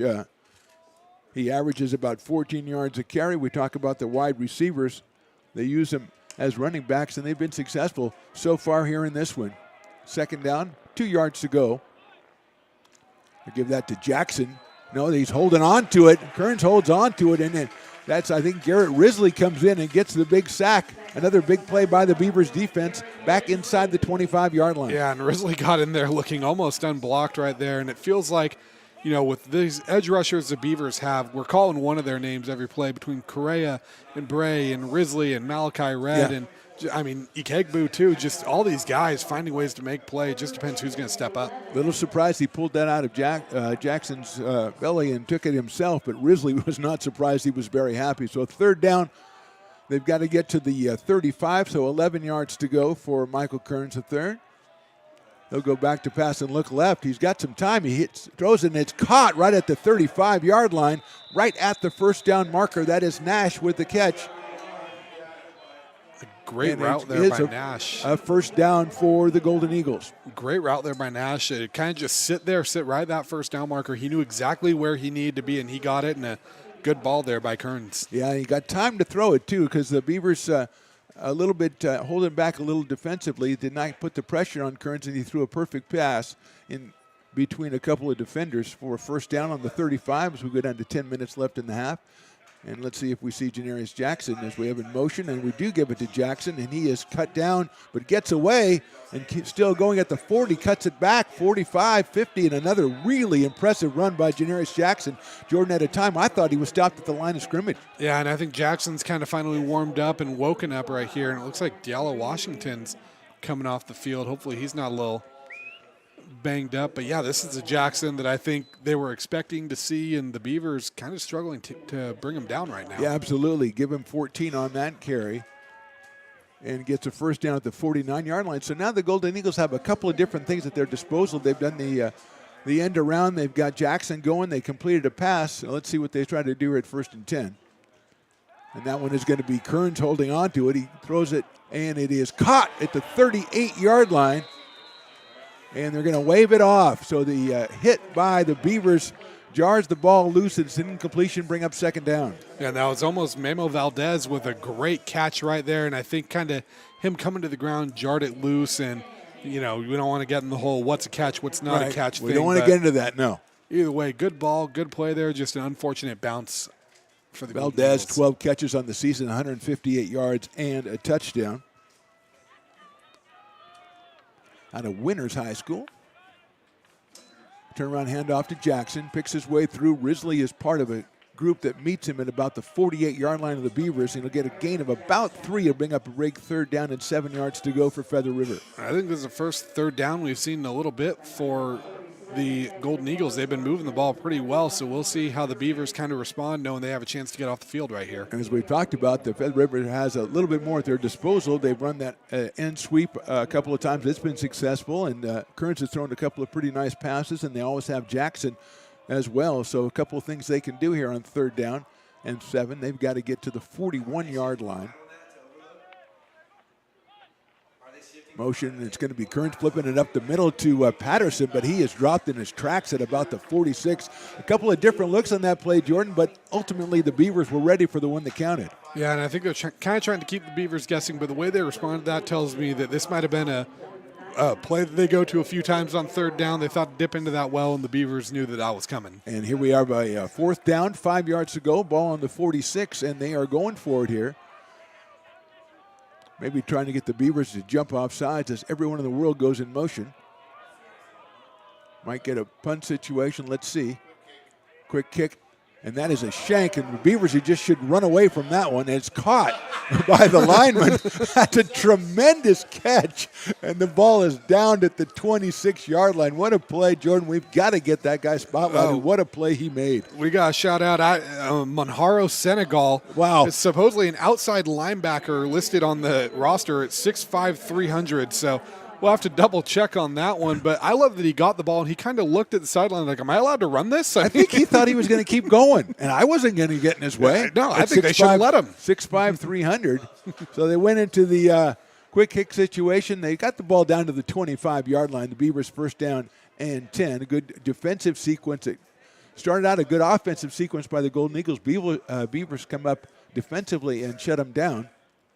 And with 7:57 to go, Jed Harris will turn and hand it to TQ Wallace. He's got room, cuts it back at the 35, the 40, 50, 45, 40. One guy to beat. He veers off to his right, cuts it back. TQ is in the end zone. Touchdown, Beavers. 75 yards for TQ Wallace, and the Beavers put 6 points up on the board. And it feels like this is what we were talking about, the keeping your foot on the gas. Since that timeout by Coach O, the Beavers have run 2 plays for 2 touchdowns right there offensively. So whatever was said in that little powwow they had clearly is flipped the switch for this team. Well, we saw it in the last drive. We saw the fact they were running the ball anywhere they wanted to go. They just shot themselves in the foot and could not capitalize on it. But TQ Wallace, and now we've got the wide spread. It's Vasquez trying to get the pass out. I think is that Risley out there trying to receive it on the 2-point conversion. set up in the formation they do often on kicks and then move the kicking team in. But that time it was the backup quarterback, that is Julian Vasquez, and he sent it out to Risley. And Risley, he's grabbing the ball and bringing it out himself. He's just very mad at dropping that one. Yeah, he's banging his own head with the ball right there. Yeah. And that's one where he probably was asking Coach O, like, hey, give me a chance, give me a chance. And Coach O's like, that's why you're playing defense right there. I mean, he said, Coach, I got hands. Yeah. And he may not hear the end of that one, especially if they end up winning this ball game.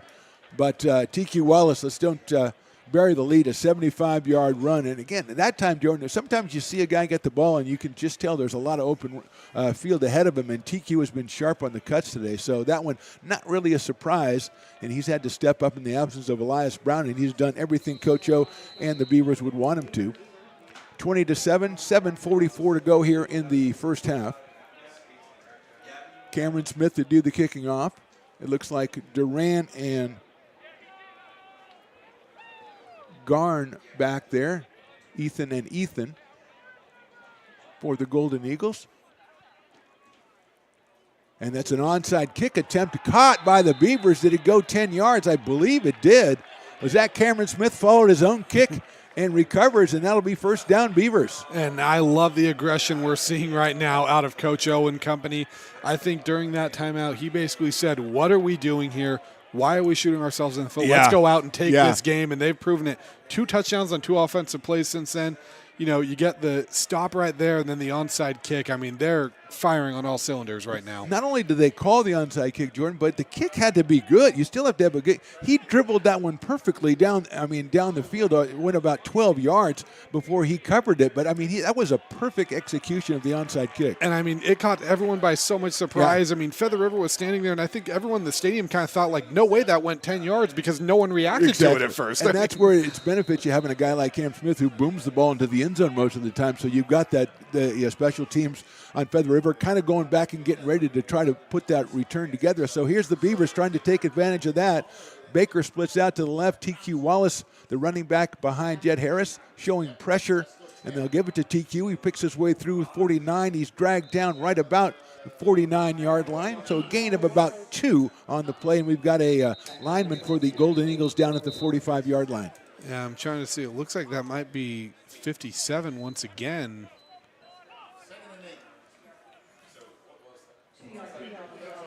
So gain of 2 on the play. It'll be a 2nd and 8 as we have a timeout here as they're attending to the injured player for the Golden Eagles. And as you said, Jordan, it was almost like we talked about at the end of the first quarter, 7-7, and it's like a come to Jesus meeting, if you will. And Coach O maybe laid down the law a little bit. I think so. I think he kind of gave them the kick in the butt that they needed right there, and kind of woke this team up a little bit. And it's really shown since then. They've been marching the ball down the field, big plays, little plays.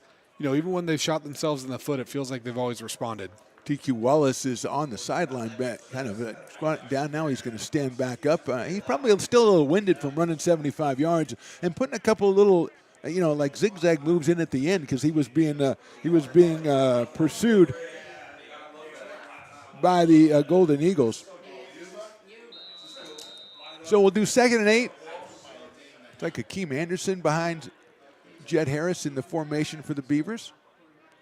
They're going to go back to pass and set that one up that's a fine play defensively. They were looking for Xavier Porter, but what a good play by the defensive back for the Golden Eagles to set up a 3rd down. And another Golden Eagle lineman down on the field. And I believe that was Jordan Gray with the defense on that one. Great job batting his hand there, and Harris looked like he had the matchup he wanted, just kind of left it a little bit too much off the ball right there. Maybe you want to put a little more air underneath that one in that kind of situation, or maybe he was trying to throw the back shoulder, but you're right, the defensive back with an excellent play, and the Golden Eagles with another player down on the field, and the Beavers will be facing a 3rd down and 8 with the ball at the 49, their own 49 when we come back to play. Beavers with a lead 20-7. They scored first on their first drive. Then the Golden Eagles scored right at the end of the first quarter on an end-around play to tie it. Beavers kind of had a couple of drives that were negated by penalties and suddenly got it going. A 14-yard pass from Harris to Anderson made it 14-7. Then a 75-yard run by TQ Wallace Makes it 20-7. Extra point they went for 2, did not get it, and so that's where we are at 20-7. And we've got a replacement coming in for the Golden Eagles, and we'll go 3rd down and 8, ball on the 49. Well, looks like that was their starting middle linebacker there, so we'll see if maybe they try to run this one up at him. Let's see if they consider this maybe a 4-down situation here in the second quarter. Anderson in block, and there's pressure. He gets it over the middle, and that's another good defensive play. It was right on target to Jaden Anderson, but another nice play. I think that's the same one, Jordan, that made the play last time, Gray, and he did it again. Yeah, Jordan Gray again, the freshman out of Linwood, Washington, Meadowdale High School. That's a fun one to say, and 2 good plays by Gray right there. Kind of stalls this drive out for the Beavers and maybe kind of try to help flip that momentum back to Feather Riverside. Yeah, you get the onside kick, you get the momentum of doing that. You want to capitalize on that. Harris put the ball in good position twice in a row, but give credit to Gray for making the fine defensive plays and necessitating this punt by the Beavers. And Landon Richardson will do the honors, standing right now at his own 35-yard line. He'll get rid of it about the 38 or 40. Lays into that one. We're going to have a good bounce for the Beavers. They're going to shepherd that one down as far as it'll go, and it'll end up at the 13. So it wasn't exactly as cool as the catch by the lineman, but the Beavers with good field position and eventually take a couple of minutes off the clock and put the ball down at the 13-yard line. Yeah, and I think, even though you didn't get points out of the onside kick, I think in a way it's still kind of a win for the Beavers because one thing that went unsung when you get a 75-yard touchdown on the first play is that defense who's already winded has to go right back out there again. So you gave that defense a little bit of a rest, some time to regroup, and now this is a chance for them to kind of make their statement on this game. It's Michael Carnes back there. 1,250 yards passing and 230 yards rushing coming into the game.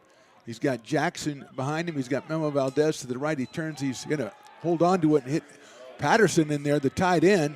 For a nice gain, it'll get him up to about the 23 or 24-yard line, be just short of the first down. Second catch for Patterson today. Looks like they're starting to get Patterson involved a little bit more in this one. Why not 6'5", 240? Like you said, fam, a big boy out there, tough to take down. So it seems like a guy you'd want to get the ball in their hands a little bit, especially as I say our defense might be a little more tired. Give him a gain of 8 yards to go. Matt, give him 9. I think it's 2nd and 1 here. Ball is on the 23-yard line. That's a handoff to Jackson. He gets through the initial and hit by a couple of guys in the backfield, but he gets to the 30 before he's touched and drawn down about the 32-yard line. That's a first down for the Golden Eagles. And again, Jackson right now really just kind of showing why he has the stat line that he does on the season, kind of imposing his will on this game right now. Give him a 10-yard gain on that one to the 33-yard line, so first down. As we go down to 6 minutes here in the first half, and the Beavers obviously want to keep the Golden Eagles off the board here at the end of the quarter, and they want to take at least a 2-touchdown lead into the locker room at halftime. Golden Eagles trying to change that. We've got Garn split out to the right side, Jackson behind Kearns, Garn's in motion, and a handoff to Jackson again. Beavers stop him.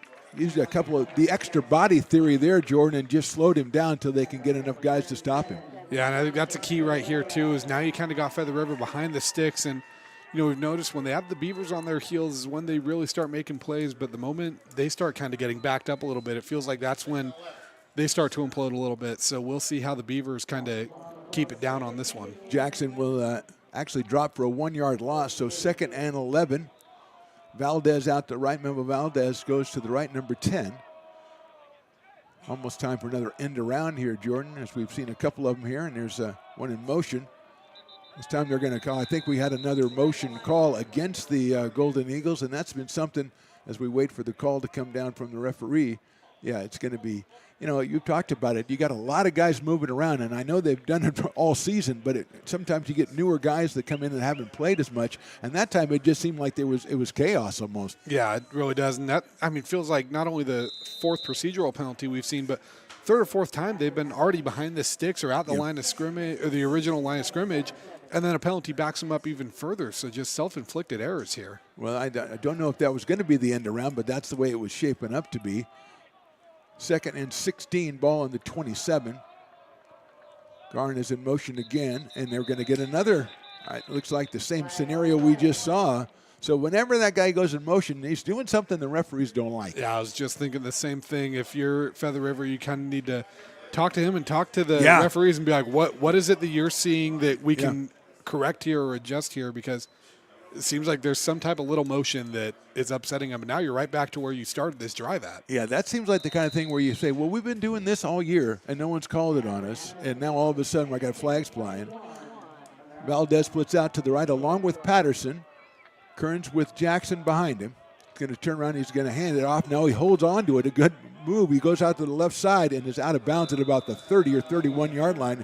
That time I think he was going to give it to Jackson. Jackson was already tackled. Yeah, nice little job there by Kearns. Again, a good read on that one, and still kind of behind it, but now it gets you into – it's crazy to say 3rd and 12 is 3rd and manageable, but 3rd and a lot more manageable than what it would have been. Yeah, we'll give him 3rd and 11, but yeah, that's the second time that I don't know if it was the play caller, if it's just his judgment, but the second time he's pulled it out of Jackson's hands at the last moment and made something out of a play that would have been a loss.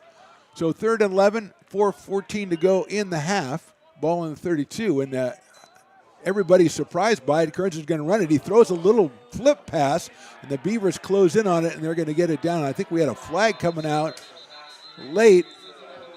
Let's see. As Kearns was taken by surprise by the snap, did a little short pass, and the Beavers dropped it at about the 36-yard line. Let's see what we have. Yeah, and there's a lot to unpack with that play there's right a lot there. going on.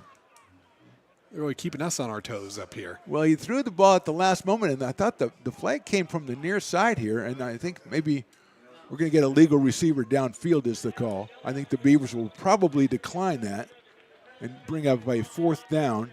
The ball on the, let's see where they mark it. I think it's at the 35, the 36, the 37. Well, I mean, it's only 4th and 6. But punt formation, Chris Pozo going back to punt it for the Golden Eagles, and the Beavers are going to think about watching out for a fake because we have a couple of guys out here to the right side, the Gunners. Pozo gets it off. Nice kick, too. Handled by Anderson, and he's dropped almost immediately at the 30. That's an excellent play by number 23, Julian Hurtado Perez, who came down on special teams and dropped Jaden Anderson right where he caught it. First down, Beavers, ball right at the 30-yard line. 3:36 to go, first half. And Hurtado Perez, the freshman out of Reed High School in Sparks, Nevada, one of the powerhouses out of Nevada, always a top 5, top 10 team in the state out there, and making a big play here, and probably about as good as you could have asked for special teams with how some of these errors have gone. Absolutely, and maybe we're seeing something that's kept Feather River, even for all their offensive prowess, at 1-8 on the season, as they really committed a lot of penalties and put themselves, as you said, they're already facing a 2nd and 11. All of a sudden, that's a 2nd and 16, and that really puts a cramp in your offense. Beavers with Harris, he's going to throw on a comebacker to number 2. That's Amari Baker, but that's well defended. A completion, but only a gain of about 1 or 2. Yeah, that's the first time they've gone to Baker since the first drive of the game where you had the 24-yard reception. That one ends up really nothing doing right there, so they were expecting that screen pass. Yeah, Michael Bryant on the play, wearing number 6, the defensive back out of Goodyear, Arizona. 2nd and 9 as we go down to 3 minutes left in this one. TQ Wallace is behind Jet Harris, the quarterback out of Dixon High School. Baker splits out to the right. Jet going back to pass. He's going to let it fly. He's got an open receiver, and that is Baker getting across the 40-yard line to about the 42 or 43. That's a nice pass, a nice catch, and a nice first down for the Beavers. Yeah, and the one thing you can't do if you're Feather River is give Amari Baker space to move in. A good route there by Baker to create his own space and get a first down, keep those chains moving. Put it at the 42-yard line. Yeah, Harris got rid of it pretty quickly, and Baker had already managed to get himself open on a short route there. First down for the Beavers. 2.5 to go first half. Turn around there. He's going to hand it to TQ. He cuts it back at the 40, gets to the 45. Gang tackle makes it probably up to the 46. He'll mark it closer to the 45. It'll bring up a second down and about 7 for the Beavers. Yeah, and Wallace on that one, I was interested to see kind of the hold that he took because it looked like he might have had outside, but I know the Golden Eagles were bringing some guys up there, and it feels like this is kind of a march with the clock and with this because you want to score, but you also don't want to leave Feather River a lot of time to move the ball down the field themselves. Mark it at the 46, give TQ 4, and we're going to have the 2-minute timeout coming down with the Beavers on top 20-7. 2 minutes to go first half. Beavers 20, Feather River 7. You're watching ARC Football presented by the Stones Broadcast Networks.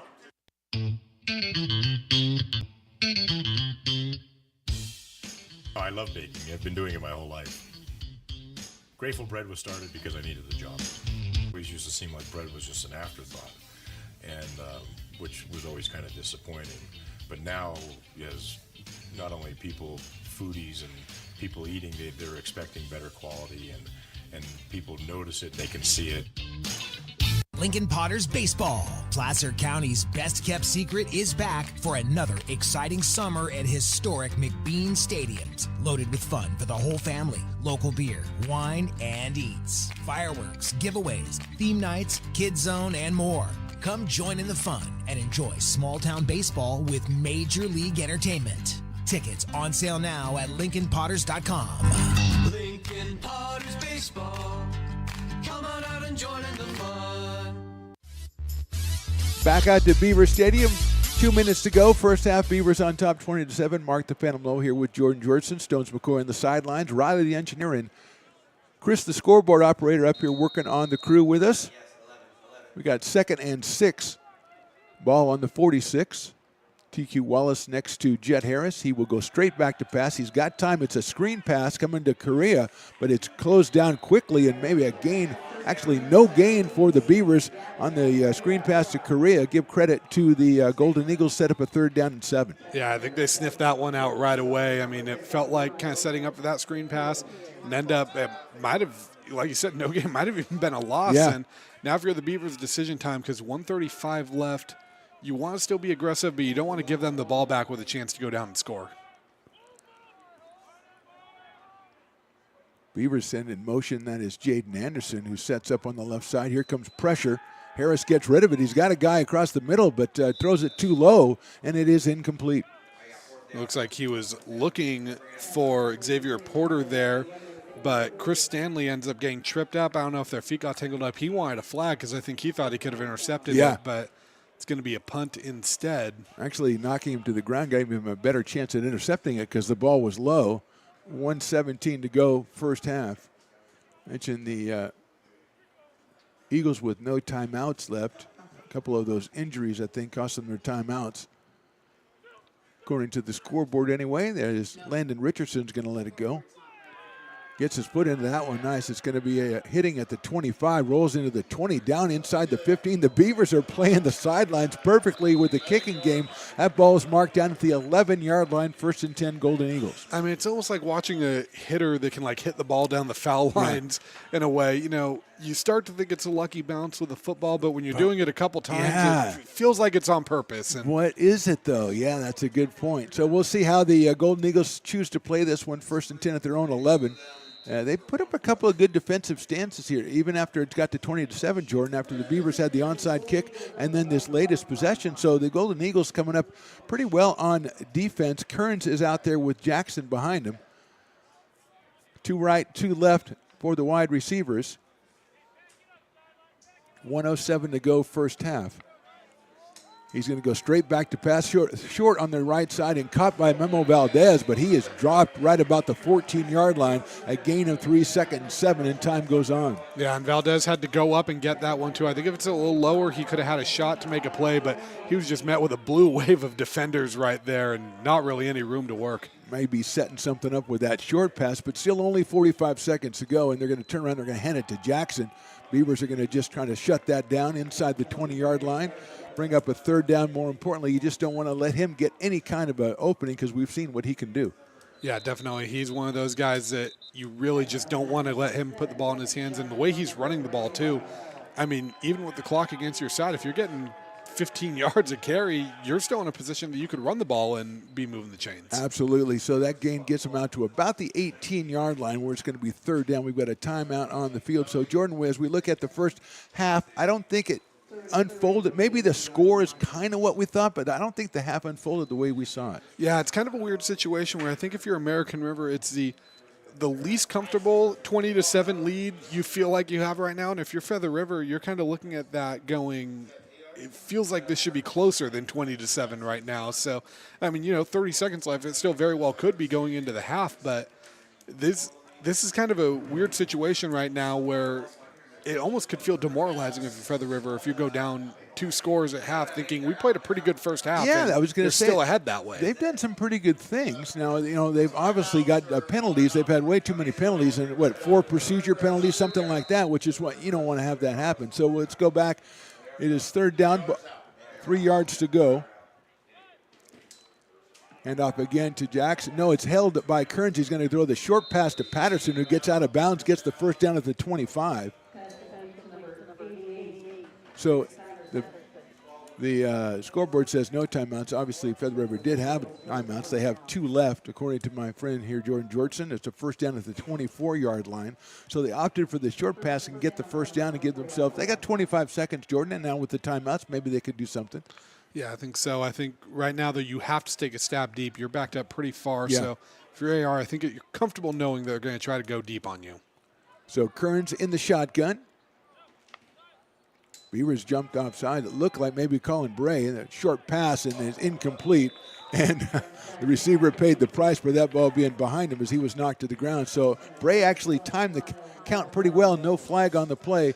It'll bring up 2nd and 10 ball in the 24. Yeah, and I think Edgar Montez got tunnel vision right there when he saw that ball going to him and maybe reminded them, don't throw it over the middle on me. 2 wide left for the Golden Eagles. Jackson behind the quarterback, Michael Kearns. 2nd down, 22 seconds to go, first half. Fakes the handoff. Kearns still has it, and he's going to be pursued from the back and sacked at the 21-yard line, and that probably will do it for the first half. That was John Correa with the pressure there. Risley kind of fell on top for good measure, and name we haven't had to call yet today because the D-line's just so many different people have been making plays, but Correa, another just big body down there in the defensive front. Time runs out on the first half, and so we'll go into halftime. Our score, American River College 20 and Feather River College 7. We'll come back in a couple of minutes for our halftime show with Jordan Georgeson. I'm Mark the Phantom Lowe. You're watching American River College football presented by the Stones Broadcast Networks. When it comes to your home's maintenance and repairs, Jeffers Resource Group has you covered. Our handyman services offer a comprehensive range of expertise so you can have peace of mind. Contact us to schedule your service today. American River College is a top-tier community college sports program that provides student athletes with the opportunity to thrive both athletically and academically. ARC Athletics is currently ranked 5th in the state and 2nd in Northern California. With over 19 sports programs, our athletes compete with the region's best athletes. Our diverse and dedicated coaching staff helps athletes develop the skills necessary to compete at the next level. Start your community college athletics journey with us. American River College, Sacramento's best athletic program. Go Beavers. Hi, I'm Monica from Ace Body Shop in Telling. We are a family-oriented business. We've been in business for over 30 years. We are located downtown Lincoln at 333 Lincoln Boulevard in Lincoln, California. We do automotive repair and 24-hour towing. Our phone number is 916-645-2859, or you can find us on the web. When it comes to your home's maintenance and repairs, Jeffers Resource Group has you covered. Our handyman services offer a comprehensive range of expertise, from minor carpentry to drywall, electrical and flooring for property managers, landlords, and renters alike. We ensure that every job is completed to the highest standards, so you can have peace of mind. Contact us today to discover how Jeffers Resource Group can help keep your home in top shape.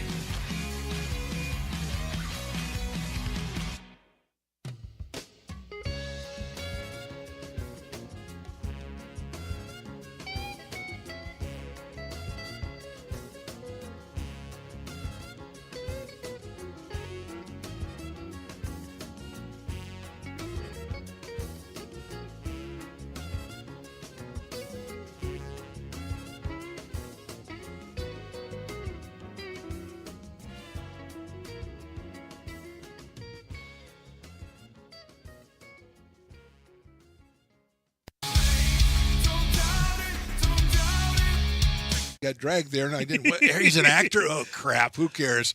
You got the rest of your life to be serious, but just tweet it out and then don't really run respond. away. Yeah. I think it happens to some of us. Maybe it sounds a little personal to you, but I didn't want me to yeah, I sound don't know. that It just way. maybe I sounds like that. 'Cause Generally, fine. Again, you're a very bright guy. You Yeah. see right into Right my through soul, you. my friend. That's why I have so many jobs, because people think I'm funny when they're driving home.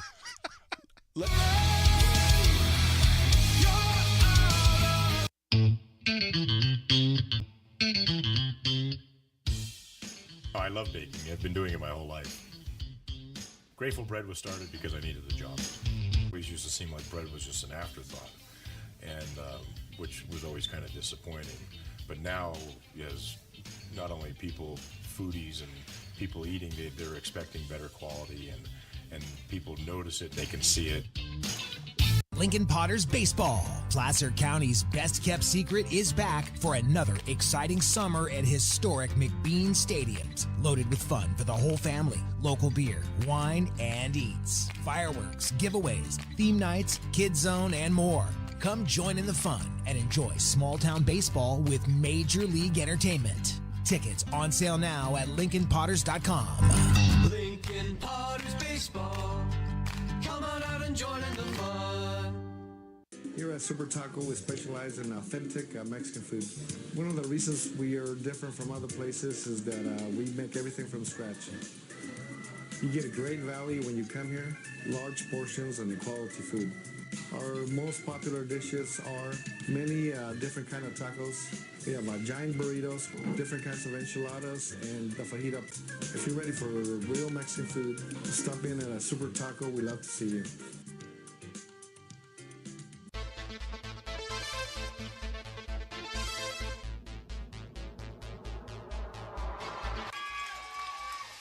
Pass flung on and missed. He got him on strikes at 86, the off-speeder. Bruno strikes out the...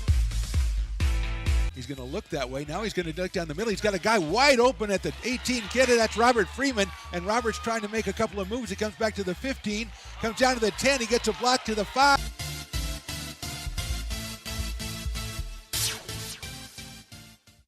When it comes to your home's maintenance and repairs, Jeffers Resource Group has you covered. Our handyman services offer a comprehensive range of expertise so you can have peace of mind. Contact us to schedule your service today. American River College is a top-tier community college sports program that provides student athletes with the opportunity to thrive both athletically and academically. ARC Athletics is currently ranked 5th in the state and 2nd in Northern California.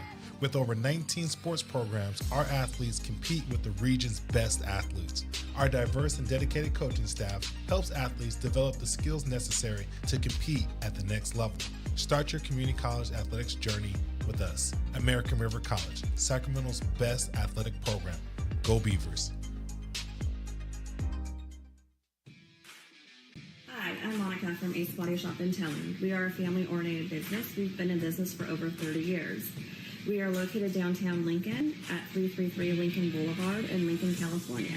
We do automotive repair and 24-hour towing. Our phone number is 916-645-2859, or you can find us on the web. When it comes to your home's maintenance and repairs, Jeffers Resource Group has you covered. Our handyman services offer a comprehensive range of expertise, from minor carpentry to drywall, electrical and flooring for property managers, landlords, and renters alike. We ensure that every job is completed to the highest standards, so you can have peace of mind. Contact us today to discover how Jeffers Resource Group can help keep your home in top shape.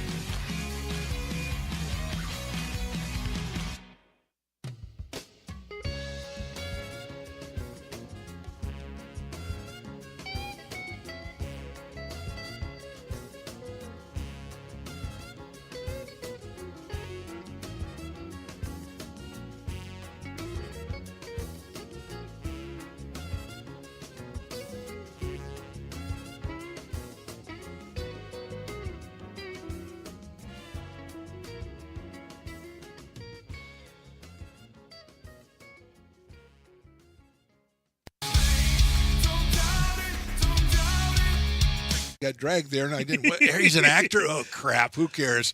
You got the rest of your life to be serious, but Just tweet it out and then don't And really then run respond. away. Yeah. I think it happens to some of us. Maybe it sounds a little personal to you, but I didn't want me to yeah, I sound don't know. that It just way. maybe sounds like that. 'Cause I know Generally, Fine. again, you're a very bright guy. You Yeah. see right into Right my through soul, you. my friend. That's why I have so many jobs, because people think I'm funny when they're driving home.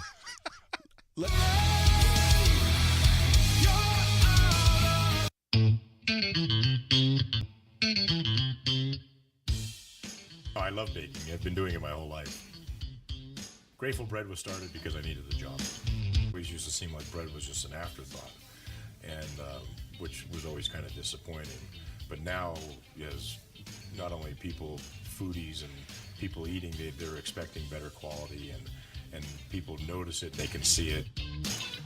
Lincoln Potters Baseball. Placer County's best-kept secret is back for another exciting summer at historic McBean Stadiums. Loaded with fun for the whole family. Local beer, wine, and eats. Fireworks, giveaways, theme nights, kids zone, and more. Come join in the fun and enjoy small-town baseball with Major League Entertainment. Tickets on sale now at LincolnPotters.com. Lincoln Potters Baseball. Come on out and join in the fun.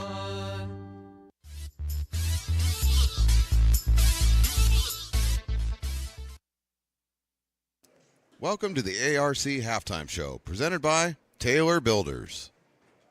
Welcome back to Beaver Stadium. Mark the Phantom Low with Jordan Georgeson. Stones McCoy down on the sidelines. Beavers lead this one 20-7 as we wind down this halftime break. And Jordan, it seems like both teams maybe a little dissatisfied with the way the first half went. Yeah, I definitely think so. I mean, if you're the Beavers, you're probably walking into the locker room going, this game could be 35-7 right now. And if you're Feather River, you're walking into that locker room going, how are we down 2 scores? It felt like, we did some of the things we needed to do in this. So it's going to be interesting second half, because I think both teams are leaving that field with a bitter taste in their mouth. And I think I can expect Feather River to be pretty aggressive coming out, especially receiving the second half kickoff. It seems like Feather River had some success. They weren't able to be consistent, but they completed some passes with Kearns. They had some good runs from Jackson, not really very consistent. The Beavers put some stuff together. They just got in their own way a couple of times, but they were able to get, the running game, TQ Walls with the long run. We had a good pass from Harris to Anderson for a touchdown. So they were more consistent and sustained more, but they also hurt themselves with penalties. Yeah, definitely. And, to the Beavers' credit, it felt like every time they hurt themselves with a penalty, they responded with another big play of their own to try to negate it. And, that's a great thing to see if you're a coach, but at the same time, you're also looking at them going, hey, that's not something we can sustain. We can't be averaging 30 yards a carry every single play, so we need to stop shooting ourselves in the foot.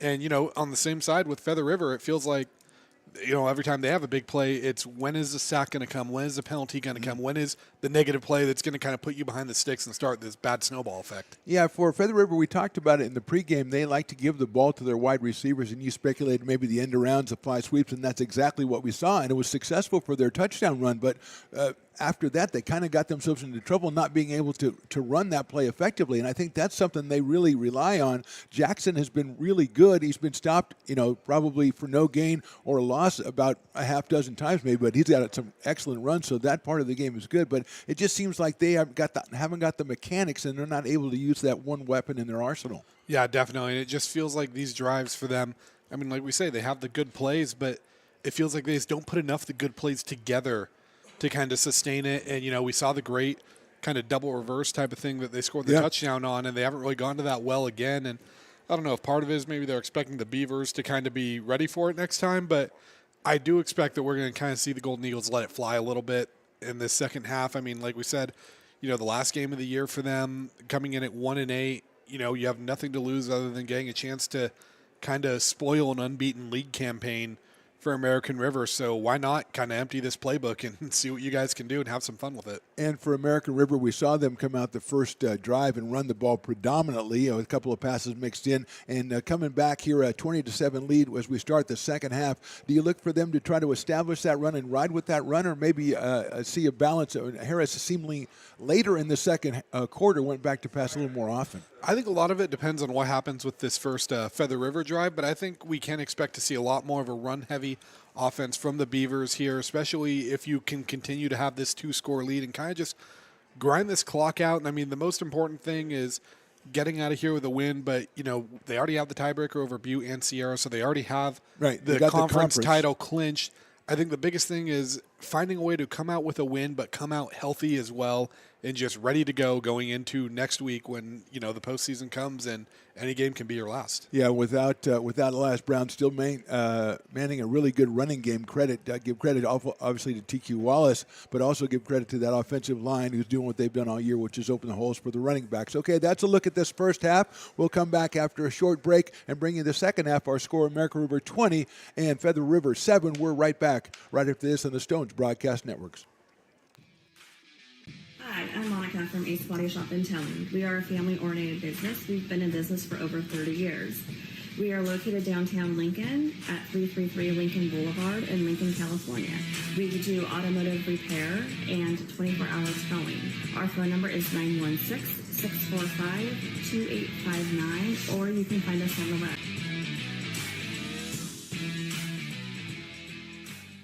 Here at Super Taco, we specialize in authentic Mexican food. One of the reasons we are different from other places is that we make everything from scratch.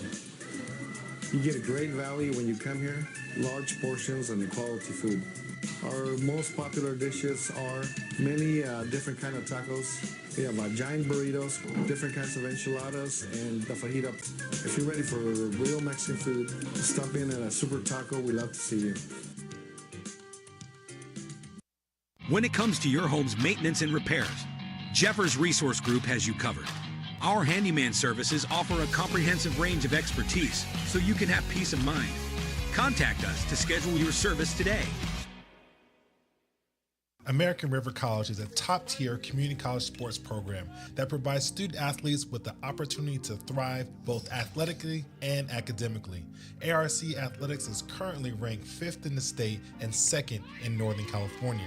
With over 19 sports programs, our athletes compete with the region's best athletes. Our diverse and dedicated coaching staff helps athletes develop the skills necessary to compete at the next level. Start your community college athletics journey with us. American River College, Sacramento's best athletic program. Go Beavers.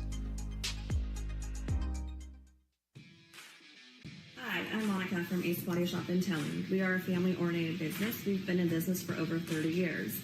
We are located downtown Lincoln at 333 Lincoln Boulevard in Lincoln, California. We do automotive repair and 24-hour towing. Our phone number is 916-645-2859, or you can find us on the web. When it comes to your home's maintenance and repairs, Jeffers Resource Group has you covered. Our handyman services offer a comprehensive range of expertise, from minor carpentry to drywall, electrical and flooring for property managers, landlords, and renters alike. We ensure that every job is completed to the highest standards, so you can have peace of mind. Contact us today to discover how Jeffers Resource Group can help keep your home in top shape.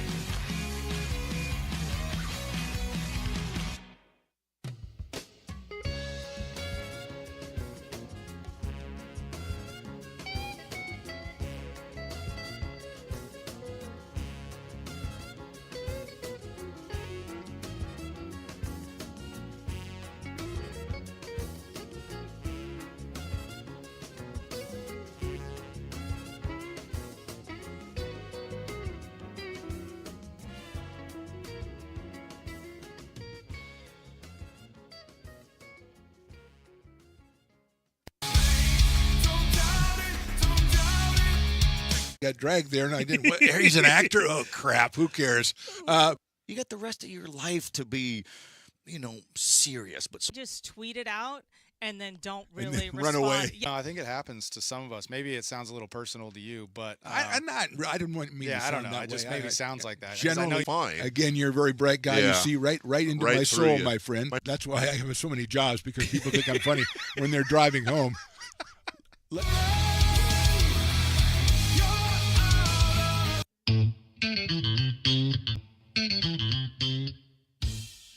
I love baking. I've been doing it my whole life.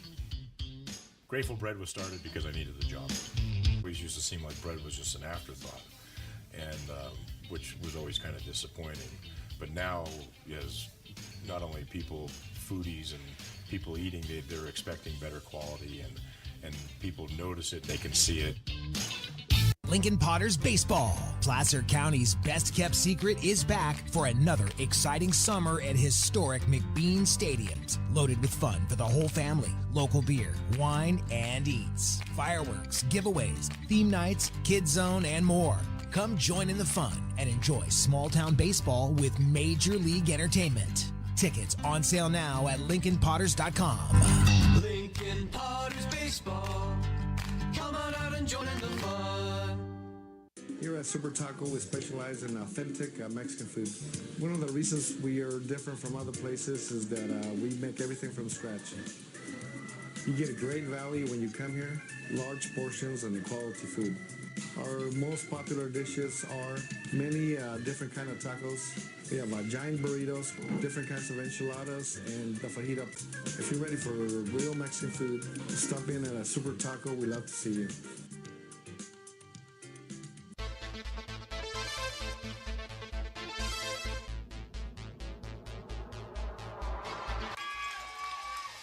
Pass flung on and missed. He got him on strikes at 86, the off-speeder. Bruno strikes out the...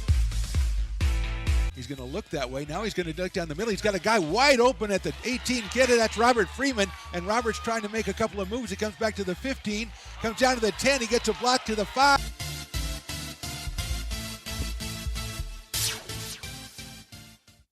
When it comes to your home's maintenance and repairs, Jeffers Resource Group has you covered. Our handyman services offer a comprehensive range of expertise so you can have peace of mind. Contact us to schedule your service today.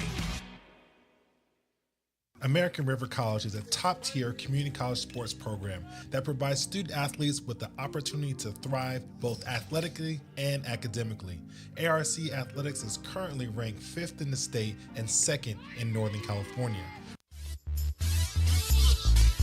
Welcome back. Second half underway, or almost underway, on tap, we should say. Beavers on top 20-7. Mark the Phantom Low here with you, along with Jordan Georgeson. And our sideline guy, Stones McCoy, seems to have a bunch of information for us, so let's check in with him now. Stones, what do you got? Yeah, so we talked with Coach Goulet for Feather River on his way off the field. Really, his biggest focus in the second half is going to be field position, and field position again. Got to get into the red zone. Was really focused on his defense, giving him better field position to get into the red zone. Talking with Coach O coming in.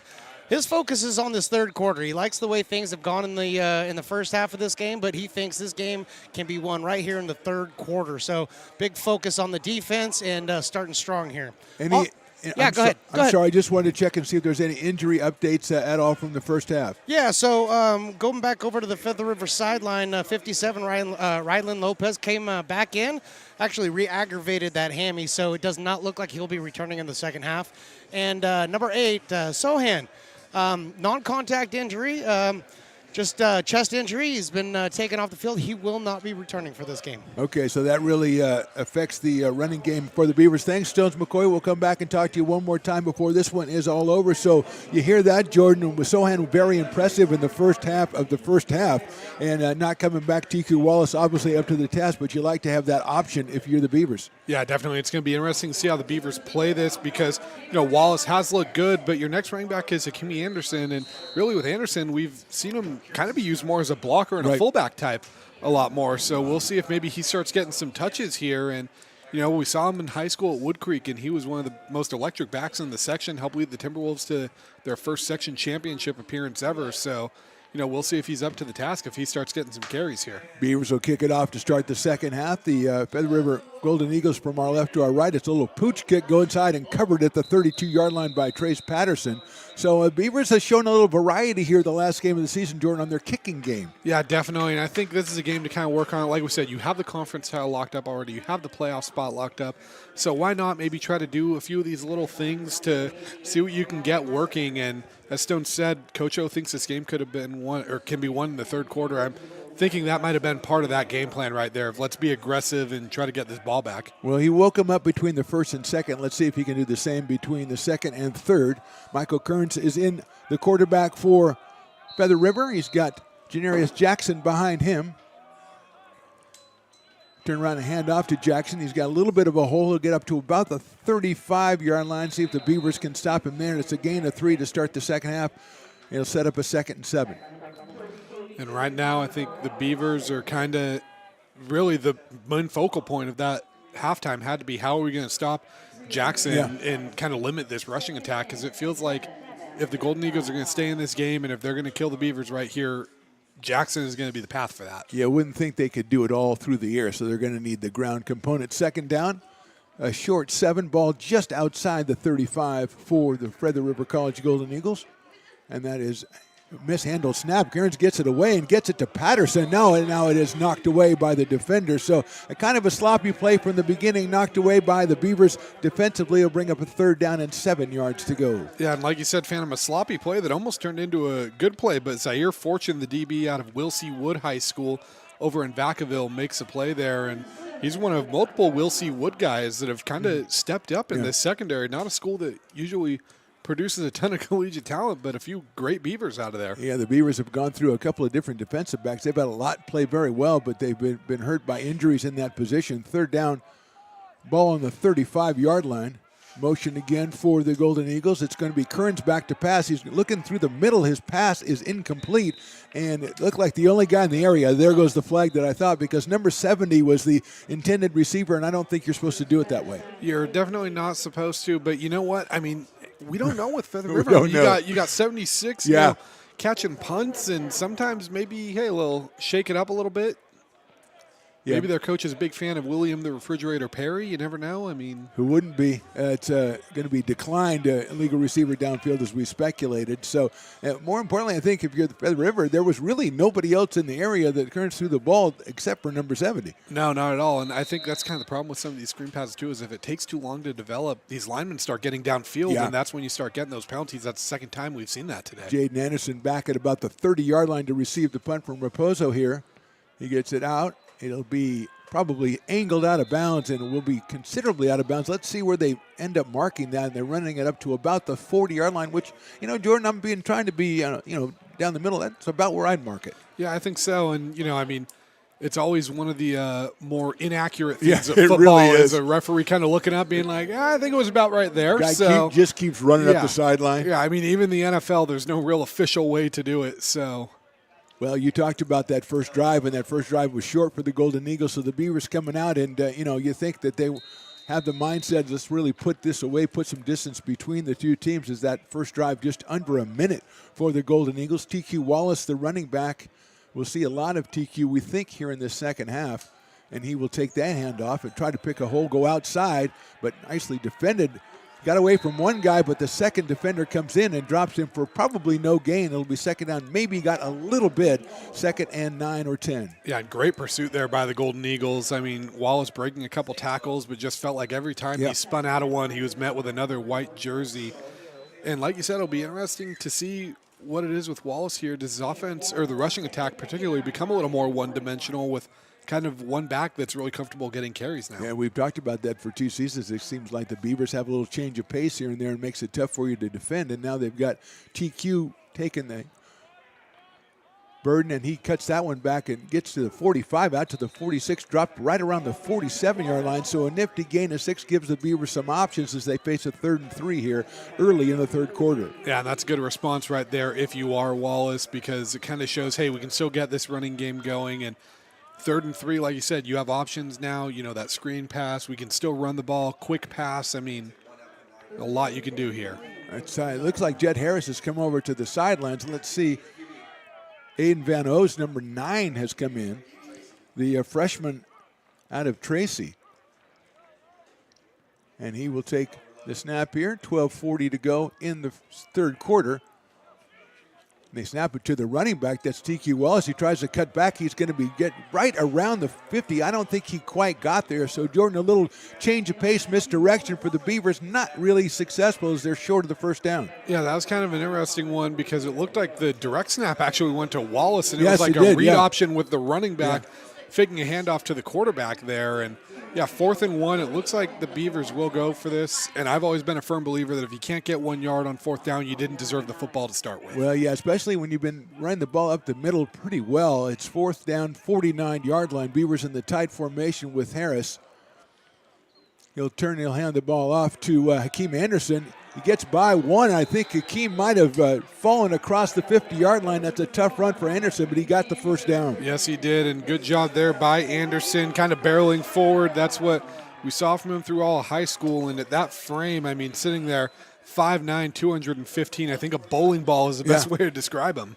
Yeah, it looks like he had a little room going outside, then he cut it back inside and was contacted, but didn't go down and ended up with a gain of 2. So it makes it easily by a yard. So a lot of breathing room right there. First down for the Beavers. TQ is back in, Wallace behind, and it's still Van O's, I believe, number 9. Beavers with Ekaterinas, number 19 in as well. Well, that is Harris, and he pitches it out to Wallace. Wallace is coming back the other way, tries to get past one guy. He does, cuts it back at the 46 and gets it almost to the 45-yard line, and that looked like almost Wallace got the pitch out. He was going to throw it back to the quarterback, but that's not the way it turned out. That's what it kind of felt like, because it seems strange that Harris didn't pick up that block right there. So It felt like, yeah, maybe we are going to get that throw here, and maybe that was the original plan, and Wallace just kind of had to call his number because they sniffed it out. But either way, good job by him to turn that into a 2-3-yard gain. Yeah, the ball at the 47, so we'll call it 2nd and 8. Harris back in there. Beavers are with Victor Noble out to the left side, and they give it to TQ. He's got some room. Hit it by a linebacker, but he's going to take him. I think he got inside the 40-yard line. Let's see where they mark that eventually. That's Marco Kasky, the linebacker, wearing number 0, that contacted Wallace, and TQ kept on going. And they're not going to get a very friendly spot No, right here. I thought so. he might have been a yard, even almost 2 yards ahead of where they're putting this ball. I thought he got to the 40-yard line, but they mark it at the 41, and TQ comes off the field as the Beavers will face a 3rd down and 2 yards to go. Beavers again in the tight formation. Anderson the back. The pitch out to Hakeem. He's got a lot of room at the 40, 35, 30. He is submarined and knocked down at about the 28, but that's a nice design right there for the Beavers and a first down. Then Hakeem Anderson getting his feet wet in college now with a couple carries here and looking good so far. 2 carries, 15 yards for the bowling ball out of Wood Creek High School. I give him 14 yards on that play, and he had himself a lot of room to move, and he made the most of it. First down for the Beavers, 27-yard line. A.J. Fast comes in the tight end. Beavers are going to split a wide receiver to the right. Ekaterinas is in the slot. Anderson still behind Jet Harris. Now he moves up to his left side. 9 minutes, 20 seconds to go. Harris back to pass. He's going to look across the middle, and he's going to set it out. And looking up and looking around was Victor Noble, and he was open. He just had no idea where the ball was coming from. Yeah, and if you look at where the shadows are leaning and look at where that ball came from, I think that one got lost right in the sun. And, you know, if you're Victor Noble, you say, hey, look, same thing happened to CeeDee Lamb last week. It can happen to anyone. It looked like maybe the Harris thought there was going to be a throw to the pylon when he threw it up there, and Noble kind of took the seam down the right side. So a little miscommunication, perhaps. Second down. Ball on the 27-yard line. TQ Wallace returns. Pressure shown by the Golden Eagles.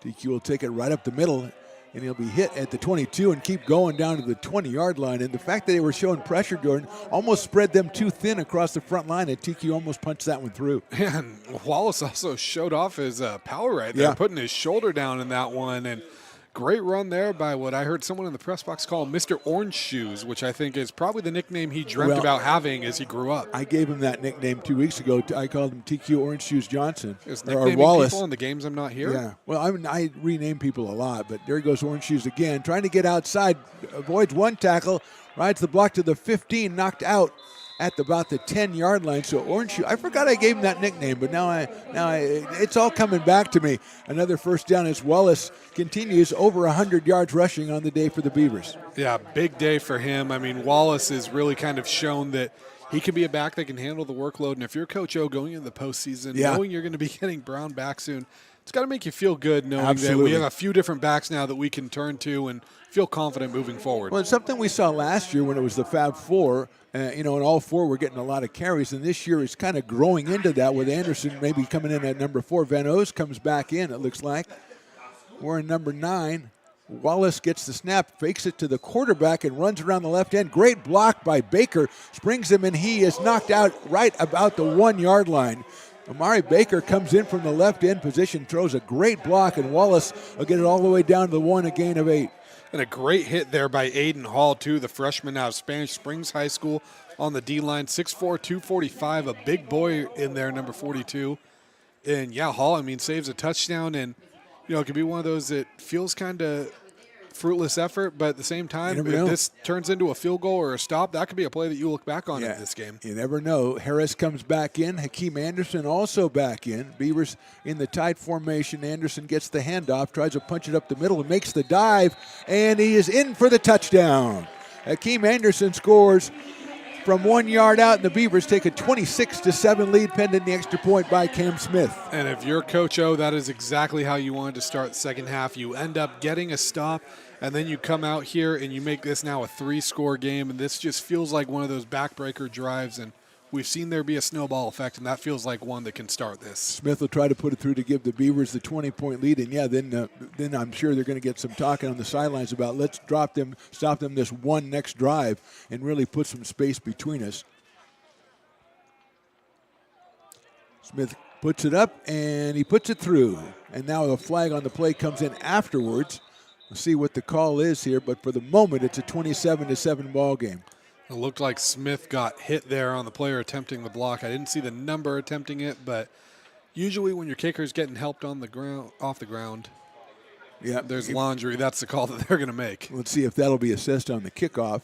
And, if it is assessed on the kickoff, the Beavers will move 15 yards closer. You never know what they might try because we saw the onside kick last time. But a very successful drive, as you mentioned, Jordan. After getting the stop within a minute of the start of the third quarter, the Beavers come down, kind of mix it up not only in kind of play calls, but the people that they had out there. They got Akeem Anderson coming in. They've got they're snapping the ball to TQ Wallace and using the quarterback as a decoy. So a lot of crazy things going on for the Beavers offensively, and maybe some of this, Jordan, is to put on tape for the teams they have to play in the postseason. Let them think about what we might do out there. I think so. I think it's kind of almost like two chess matches going on. You're matching up against the coaching staff across from you, but you're also kind of playing a chess match with who's going to be watching our film next week and, kind of keep them guessing, show them a few different things. And I think part of it, too, is there's probably a few things that maybe Coach O is keeping close to the chest. I mean, who knows? Maybe that Aiden Van Oss formation is something where he has a lot more drawn up for, and he's like, hey, let's just kind of,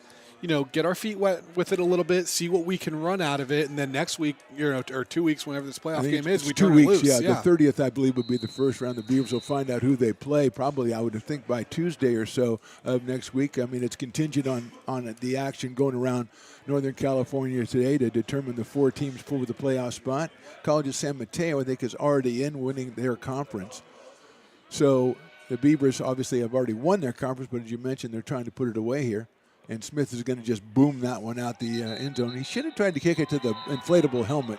He didn't get it through the goalpost, I believe, so that's pretty good leg right there. And I believe the Canadians call that a rogue. I'm not really sure a about rouge. how It's a rouge. I mean, I don't know what they're doing with their whole football thing, and you can miss field goals but win games because you got a point from it. And we missed it, but we got the rouge. I will say this, though. Calgary Stampeders is a great name, and I do have a Calgary Stampeders T-shirt. So I would get one. That is a great name. I'm more of a Saskatchewan Roughriders guy myself, though. I thought so when I first met you. 25-yard line, 1st and 10 for the Feather River Golden Eagles. The familiar Michael Kearns, the quarterback. He's got Janarius Jackson behind him. He is down by 20 here in the third quarter. He'll turn around. He'll hand it to Jackson. Jackson is stacked up and dropped after about a 2-yard gain. And, he's one of those kind of backs, Jordan. I think you mentioned this earlier. You can stop him for a couple of times, but then, all of a sudden he's going to bust one. Yeah, it just feels like with him, it's like every second or third carry, he ends up taking it for 10-plus yards. It's just a fact of stringing those carries together that's kind of been the Achilles heel of the Golden Eagles this game. And I mean, it kind of feels like all season if you look at this team. Yeah, and the Beavers are trying to, make it so that you can't just give it to them every time. They're trying to get them behind the sticks so that you've got to go to the air or try something else. 6:40 to go in the third quarter. That is the end around to Nash. He dodges one guy, but he's pursued out to the 36. That's going to be enough to get him a first down. Nash made a good move on one defender. He's dragged out of bounds by Diallo Washington and others. Yeah, and I think that little second move that Nash did right there actually kind of cost him because it looked like he could have had the guy beat on the corner and gotten kind of in a foot race, maybe a few extra yards, but it's also kind of easier to see with the eagle eye up here in the press box than it is down there on the field. Brevin Amiga in on the play, was down for a minute, and he came back out, and the referee's going to have him be replaced, get him off the field to get checked out. He's standing right there on the sideline, so it looks like he'll be okay. But his first down, ball on the 36-yard line after Nash's first down run. A gain of 9 on the play for Jeremiah Nash. Out of McNair High School in Stockton. He is in motion now, and he gets the fake handoff and keeping it as Kearns. He's under pressure. He's going to let it fly long. There's nobody there but the referee. And it looked like he was trying to set up number 10, Memo Valdez, but Valdez had about 15 yards to go before he got to that ball, Jordan. Yeah, and that's an interesting one where I don't know if I want to say he kind of overshot that a little bit, or maybe if it was just one of those plays where maybe a Beaver DB kind of jammed him up a little bit, just kind of threw the timing off on that play. But either way, first time we've really seen him uncork one and show off his arm there. Good deep ball, just no one there to take it. Yeah, you'd think, though, if they're going to throw one like that, they'd probably be target Nash, who's their big receiver and their speed burner. But it's second down, 10 yards to go. Hand off to Jackson, and Diallo Washington is all over that play from the beginning in pursuit. He drops him down. Might be a loss of about a half a yard there. It'll bring up a third down. Yeah, and I think there's something that the Beavers are seeing on some of these kind of receiver motions where they're learning when to bite and when not to bite, because it just feels like they're not as effective as they were in the first half. Third down was a loss of 1, so it'll be 11 yards to go. And Diallo Washington kind of came in from the left side there, and he just followed Jack. He knew exactly what was going to go on with that play. Kearns has 2 out to the left side. He's got Trace Patterson in the slot there, tight on the left side. He's going to go back. He's going to roll to his left. Comes up, throws it, and hits his receiver.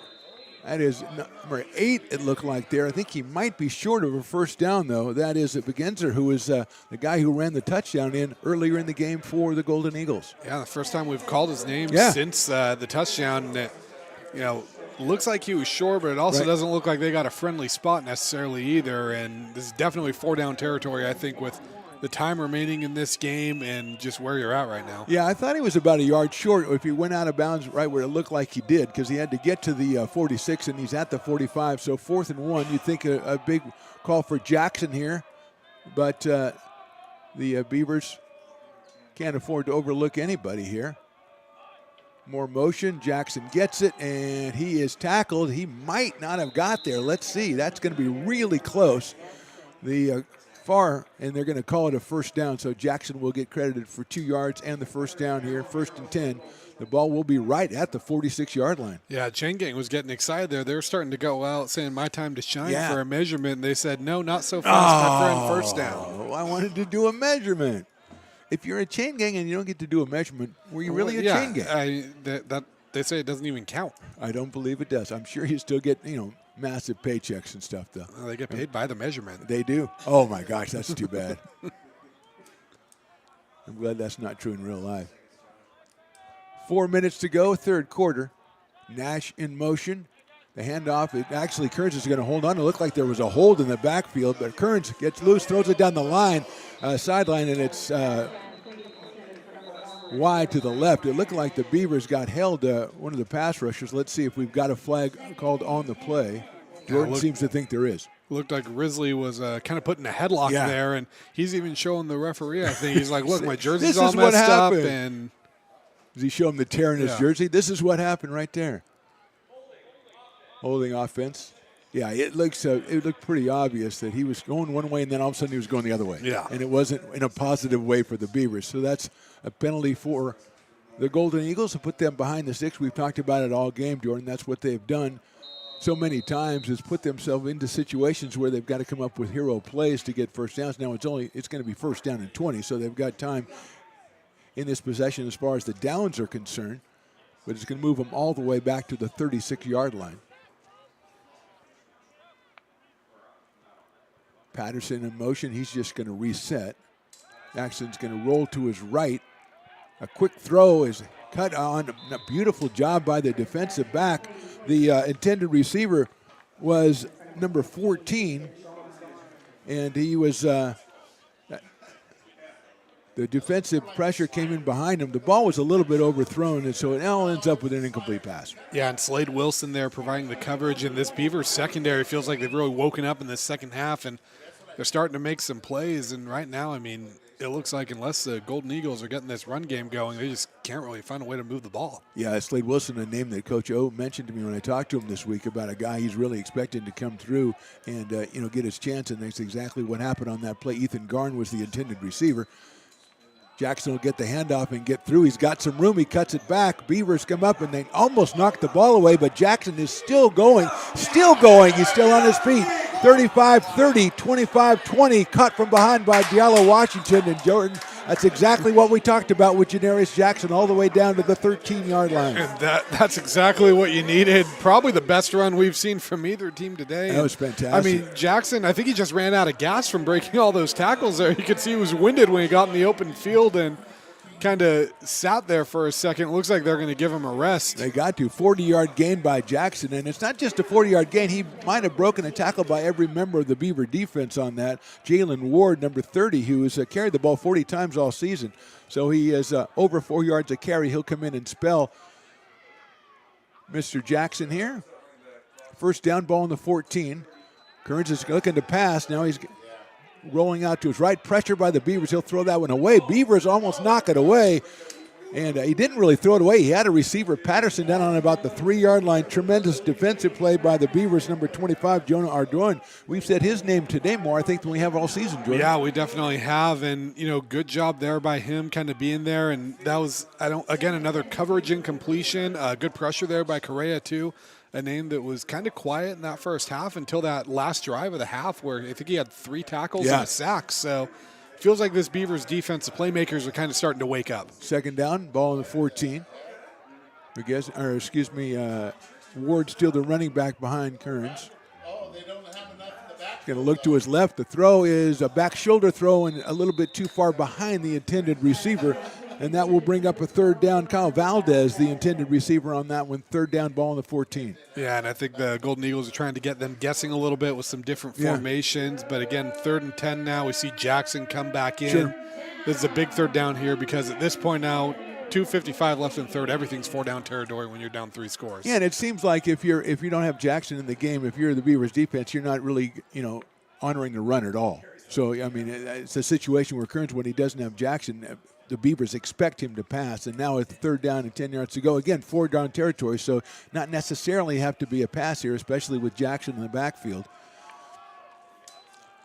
Back to pass. He's looking for Jackson in the flat, and I think he was defended, and it's going to be a penalty on the Beavers. Yeah, I don't think it was catchable, but the defender, number 47, came into it and did not turn around. Edgar Montez on that. He's trying to plead his case, but I don't think he has much of one, and I think it's fallen on deaf ears here. He didn't have it really a look at the ball, didn't turn his head, and the ball might have been uncatchable, but Montez went straight into the intended receiver, who was Jackson, and it's set down the ball on the 2-yard line now, 1st and 10, 1st and goal for the Feather River Golden Eagles, 2:49 to go, 3rd quarter. And 9 out of 10 times, if a receiver ends up on the ground and you don't turn your head, even if it's uncatchable, they're going to throw that flag. Exactly, and that's another play that the Beavers, shoot themselves in the foot as they have stopped the offense, and they give them another chance. Hand off to Jackson up the middle, and he's pushing the pile. I think they're going to call him short. No, he is going to get the touchdown. A 2-yard run by Janarius Jackson, and all of a sudden it's a little bit too close for the Beavers. It's now 27-13 ARC. Yeah, and once again, the Beavers kind of self-inflicted wounds right there. Had a path to get off the field because I think they would have still gone for it on the 4th down. Exactly. But you just gift them a 1st down with 2 yards to go and kind of reopen their playbook for them. So Raposo, the extra point try here to try to make it a 27-14 game. He is 27 out of 30 on the extra points, and that one looks like it's going to be 28 out of 31. So the Feather River Golden Eagles In a time it looked like the Beavers were getting out of touch, the Golden Eagles come back, put together a nice drive of 75 yards, and they will put 7 points up on the board. And with 2:43 to go, we still have a ball game, 27-14 Beavers. And this is kind of something we've seen with the Beavers where teams just kind of, I want to say they won't put them away, or if it was, they'll let them hang around, or, I mean, that I feel like that takes away credit from Feather River, who's just finding ways to stick around in this game no matter what. And this is kind of one of those things where it's gut check time in a way for the Beavers of, hey, how are you going to go respond to this and, put a team away that you feel like you should be beating by more. And you and I talked about this as far in the pregame show about the skill and skill in the community college football. And when you see a guy like Jackson with a 40-yard run in which he bounced off at least a half a dozen Beavers defenders, you see that kind of skill. This is a guy who's going to be playing at a 4-year college in the future. So Rosa will do the kicking off for the Golden Eagles. Beavers are to our right, going right to left. Wallace is back. That one is a short kick. Wallace is going to come up about the 8 or 9 yard line. He'll come up to the 20, left side again, 25-30. Tries to cut it back, 35, and he's rolled over at the 40, and that's been a real strong thing. Let's see if we got a little bit of altercation out there. Everybody's going to extricate themselves peacefully without a yellow flag, so that's good. Jordan TQ Wallace, part of a really good return game for the Beavers today. Yeah, he really is. He's kind of doing it all today. I mean, I think the only thing we haven't seen him do yet is catch a pass, and he's just looked solid out there today, and Wallace just kind of doing it all. Yeah, he's taking the snap from center. He's run the ball. He's, got the 75-yard touchdown run. He's returning kicks. He's doing it all. So Jet Harris is back, a quarterback for the Beavers. As we wind down, 2:35 to go in the third quarter, 27-14. Fake to TQ Wallace. Harris has time, but now he's under pressure. He lets it fly, and it is, was it caught out there? The receiver is making the caught motion as he lays on the ground, so I've got to give him a catch, Jordan. Yeah, I think so. I mean, are you going to find a receiver alive today that's going to say, hey, ref, I dropped that one actually, but it looked like actually Correa was the first read there, and then Baker found a way to get himself open, and he was 5 yards down the field, so happy accident there for Harris. Well, what I mean is he was knocked out of bounds, and he was on his back, and he was making the catch thing, like he wanted to let the ref know, I caught it before they knocked me out of bounds. A big first down play for the Beavers, and they have the ball at the 47-yard line of the Golden Eagles.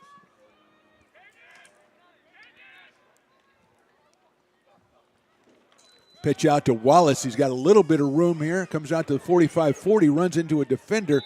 Another one comes in to help him, but still TQ gets inside the 39. A big gain on first down, be up second and short for the Beavers. Another good block there by Baker on that one. That's kind of the second or third time we've seen them on that toss play where Baker's kind of kept his defender away and allowed for those extra yards. That could have been a 3-yard gain that turned into a 5 with his block. Yeah, and when you're a wide receiver out there, there's a lot of room. You're getting under the eyes of the referee, so if you do anything untoward, they're going to be able to call it because you're right out there in the wide open. But Baker keeping his hands in, getting a really good block, setting up a 2nd and 2 ball on the 39-yard line. Looks like Hakeem Anderson is back for the Beavers in the backfield. He has a touchdown on this one. Harris goes straight back to pass. He's got time. He's got a guy, and he overthrows Baker, and I think we're going to get a penalty called, and the defender thinks it's going to be against Baker. Let's see what the call is. Yeah, I'll be interested to see this one because it felt kind of like an uncatchable ball. Yeah. And, I mean, if we're being honest, it felt like Baker maybe sold that a little bit with some theatrics. But Julian Gregory, the defensive back on the play. And that was a pass. It didn't look like it was – there were 2 guys kind of in the area. It didn't look like it was either one of them, really. And it didn't look like it came out cleanly either, but Beavers catch a break there. First down ball on the 24 for ARC. 1:14 to go, third quarter. Harris with Anderson behind him. Split Victor Noble out to the right. Xavier Porter in the slot. They turn around and going to hand that one to Hakeem Anderson. He picks his way through to the 20. Nice run by Anderson. He'll get all the way down to the 15. The pile will push him inside the 15. And you talked about it, Jordan. Hakeem Anderson comes in, really a bona fide high school player, and he's coming in, he's getting his chance today, and he's coming through. Yeah, and that just kind of shows, again, to your credit, the skill level that you see here. A kid that was playing in high school games a year ago, and he's coming in and contributing in a conference game for the Beavers right now. And Henderson credited with 10 yards on that carry. And with 1 minute to go in the third quarter, sets up a first down, the ball of the 14 for the Beavers.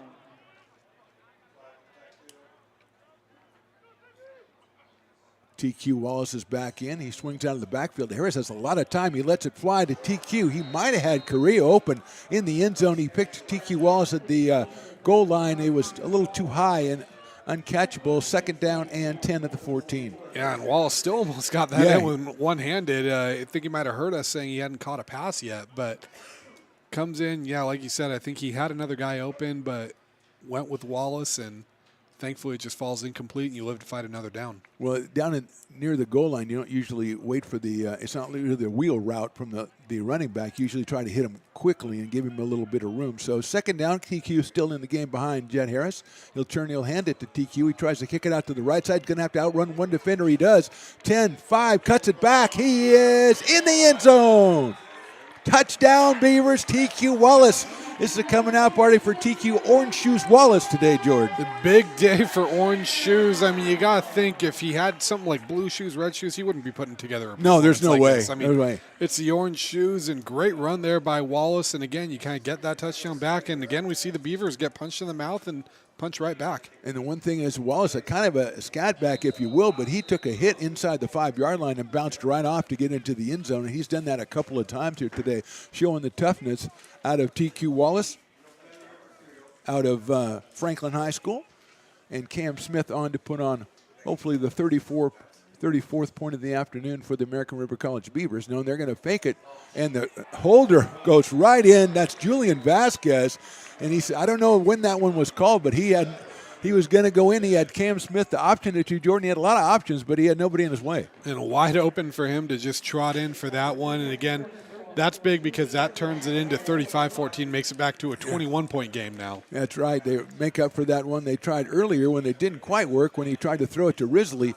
And they'll still talk about that one in the future. But that time, Vasquez just took it and ran it in himself. He is the freshman out of Folsom High School. And he makes it 35-14. Scoreboard operator just says, hey, giving more than 1 point for an extra point, the scoreboard operator just doesn't care for that. Well, I mean, it's called an extra point, not extra points. Exactly. And so he goes, read the rule book. It says point, not points.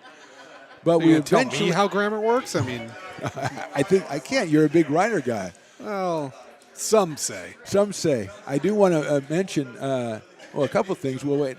I do want to mention that you wrote an article about a kid out of 12 Bridges High School the other day that was in the Journal and online, and it was a tremendous article you wrote. Connor Flaherty was his name. Yes. Just a fantastic article. Thank you. He was a kid who lost his stepfather when he was 10 years old or something like that, and it's just a really good story. Check it out online, Auburn Journal, or just find Jordan on Twitter and read it. He posted it there for you.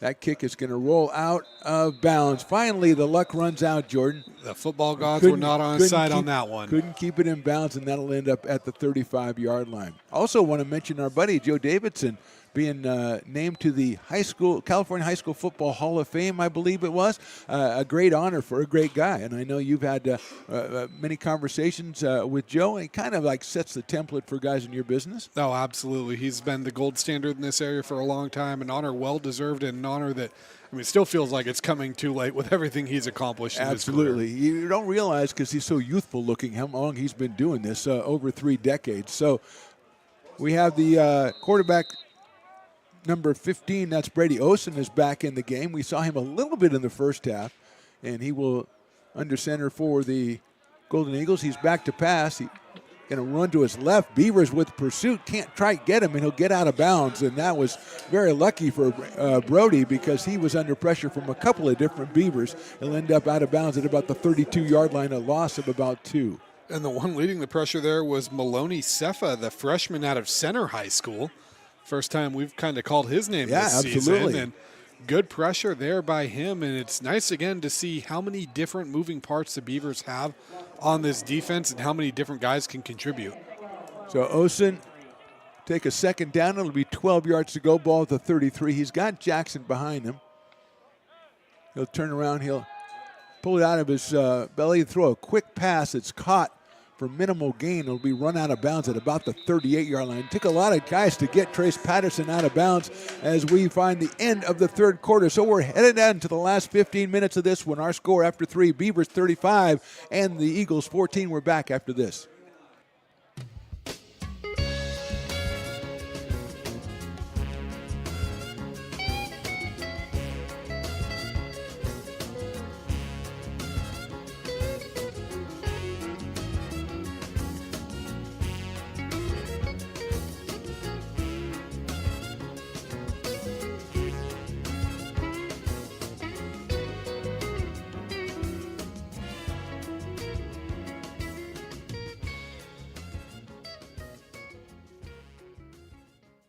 Lincoln Potters Baseball. Placer County's best-kept secret is back for another exciting summer at historic McBean Stadiums. Loaded with fun for the whole family, local beer, wine, and eats. Fireworks, giveaways, theme nights, kids zone, and more.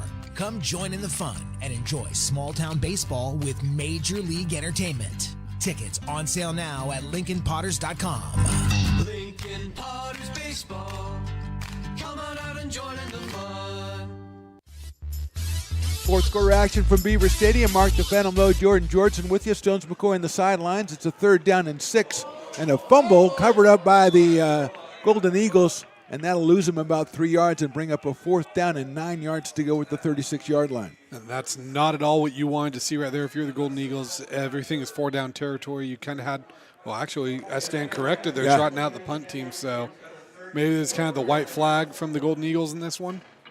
Well, they had Usson in there at quarterback, and he had the 3rd and 6, but then the misplay here make it 4th and 9, and Raposo comes out to do the punting, averaging 32.5 yards a punt this season for the Golden Eagles, and he will let it go from about the 25, assuming he lets it go. And he is then blocked by the Beavers, picked up by ARC. A nice tackle coming in by Patterson, but the Beavers with the block and the scoop, and they'll have the ball 1st and 10 on about the 11-yard line. And that was Armand Johnston over there on the block. Another new name, so just every player contributing today for the Eagles. I mean, that block had to hit him hard. You could hear the ball make contact with him from up here. I think it was Marquay King Johnson who scooped it up and returned it a couple of yards. But, it looked like it was going to be too late and you don't want him to run into the kicker or anything, but, man, he got all of that one. A great play by the Beavers, and we have number 4. That is William Vasquez is going in. Let's see if he is in the quarterback spot. We've had a couple of different quarterbacks for the Beavers here today, and also TQ Wallace has taken some snaps. So here we go. It is number 4, William Vasquez.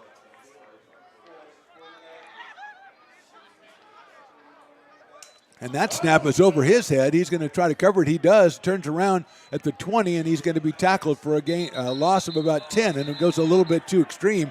And I think the Golden Eagles are going to lose whatever gains they made on that play with the penalty after the whistle. Yeah, and again, just kind of an unnecessary penalty right there for it. I know it's hard as a defender to kind of reel in when you're already driving the guy back, and sometimes you don't always hear those whistles, but you just got to find a way to reel it in, because now a negative play basically gets negated by that. Absolutely. Akeem Anderson is in. It looks like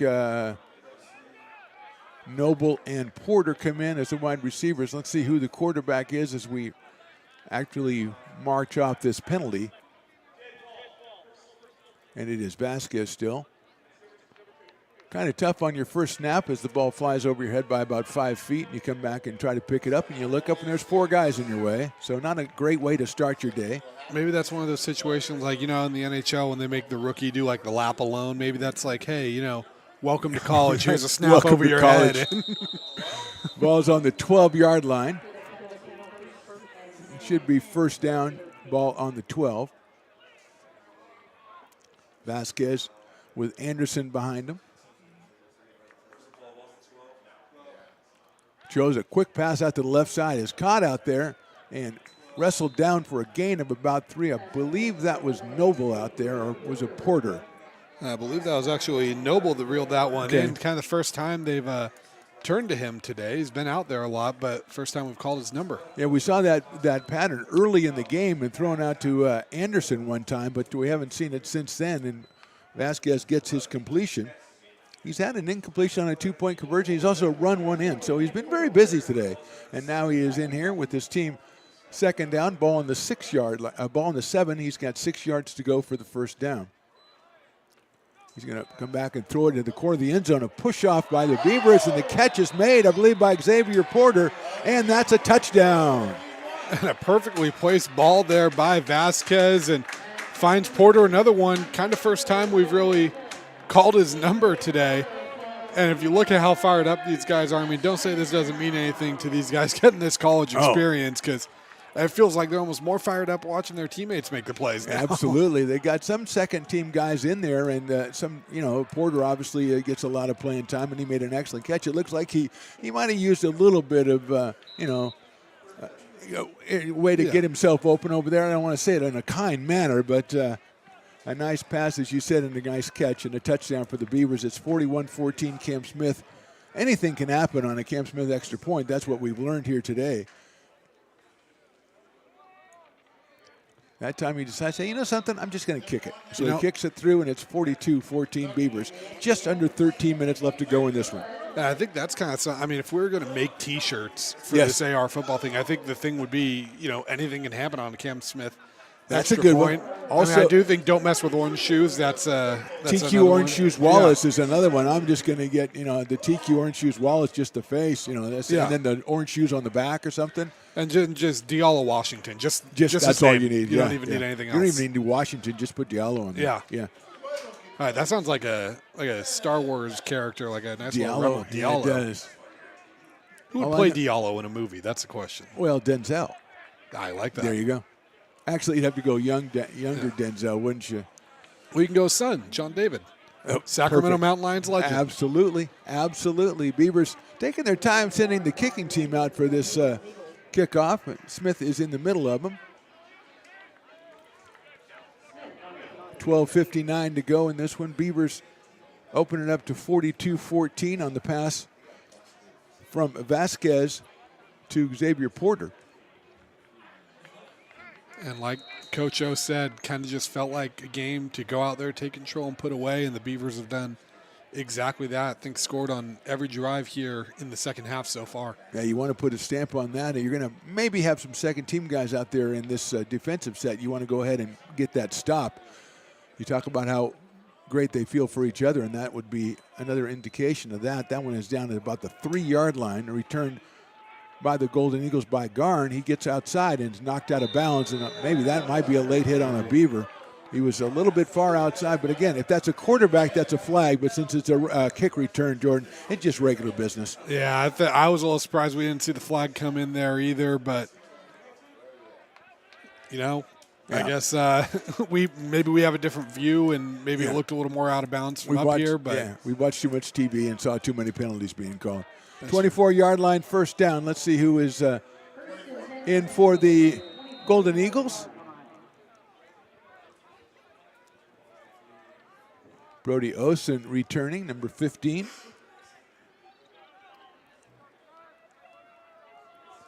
First down, ball on the 24.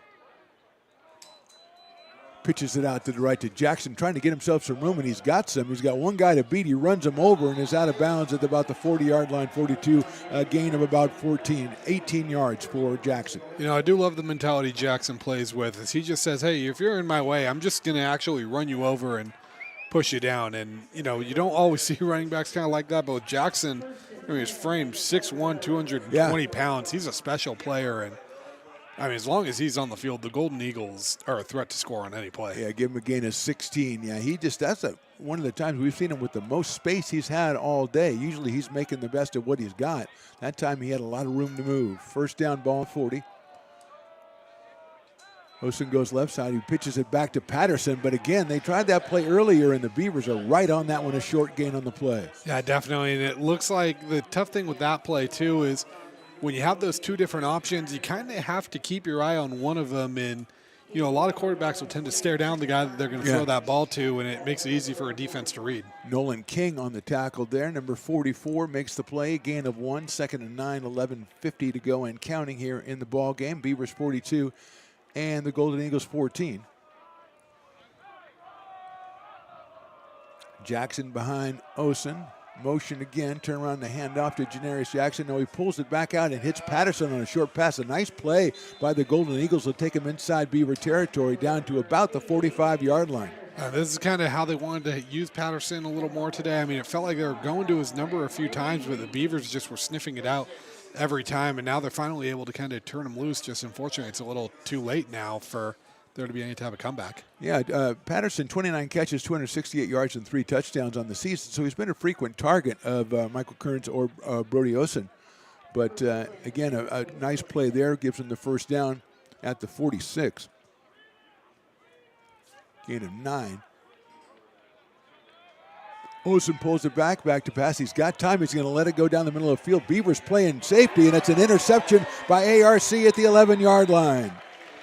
It looks like that was number 35, Brent Green, another Dixon product on these Beavers, freshman DB, getting the interception there. And like you said, I mean, how big is it for these second-team guys to be getting in, getting playing time, then making plays at the collegiate level? I mean, what that does for their confidence does wonders. And seeing them come in and make plays, knowing you can plug these guys in is huge if you're Coach O. Yeah, Olsen looked like thought he got one-on-one coverage. He was laying the ball down the middle of the field, a nicely thrown pass, but to your point, Green was standing right there waiting for it. So it was well defended by the Beavers, and now they take over 1st and 10, the ball on the 12-yard line with Vasquez again at quarterback for the Beavers.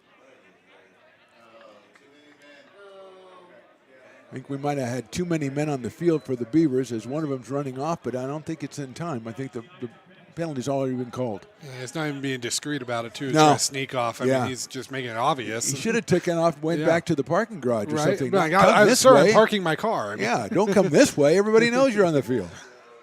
It was kind of an interesting miscommunication, though, because he was pretty far back there. So 1st and 15. Ball on the 7-yard line for the Beavers. And to your point, Vasquez, the quarterback, and that's a faulty snap again. He's got to get out of the end zone, and if he did, it's barely out of the end zone. Let's see. And he is down at the half-yard line for Vasquez. I mean, he almost kind of lunged forward to make sure that ball was out there. Yeah. And, again, these are kind of the miscues you want to be getting out if you're Coach O and company right now, because you got to turn to some of these guys in the postseason. You don't want these bad snaps backing you up to the half-yard line when you're playing San Mateo. Yeah, you mentioned second guys getting their chances. I was going to say Vasquez is getting his chance as well, and then all of a sudden the ball sails over his head, and maybe he didn't want that chance. Timeout on the field, 10:20 to go. Beavers are going to talk it over. We have Beavers 42 and the Eagles 14. We're back after a short break. Hi, I'm Jessica. And I'm Miller.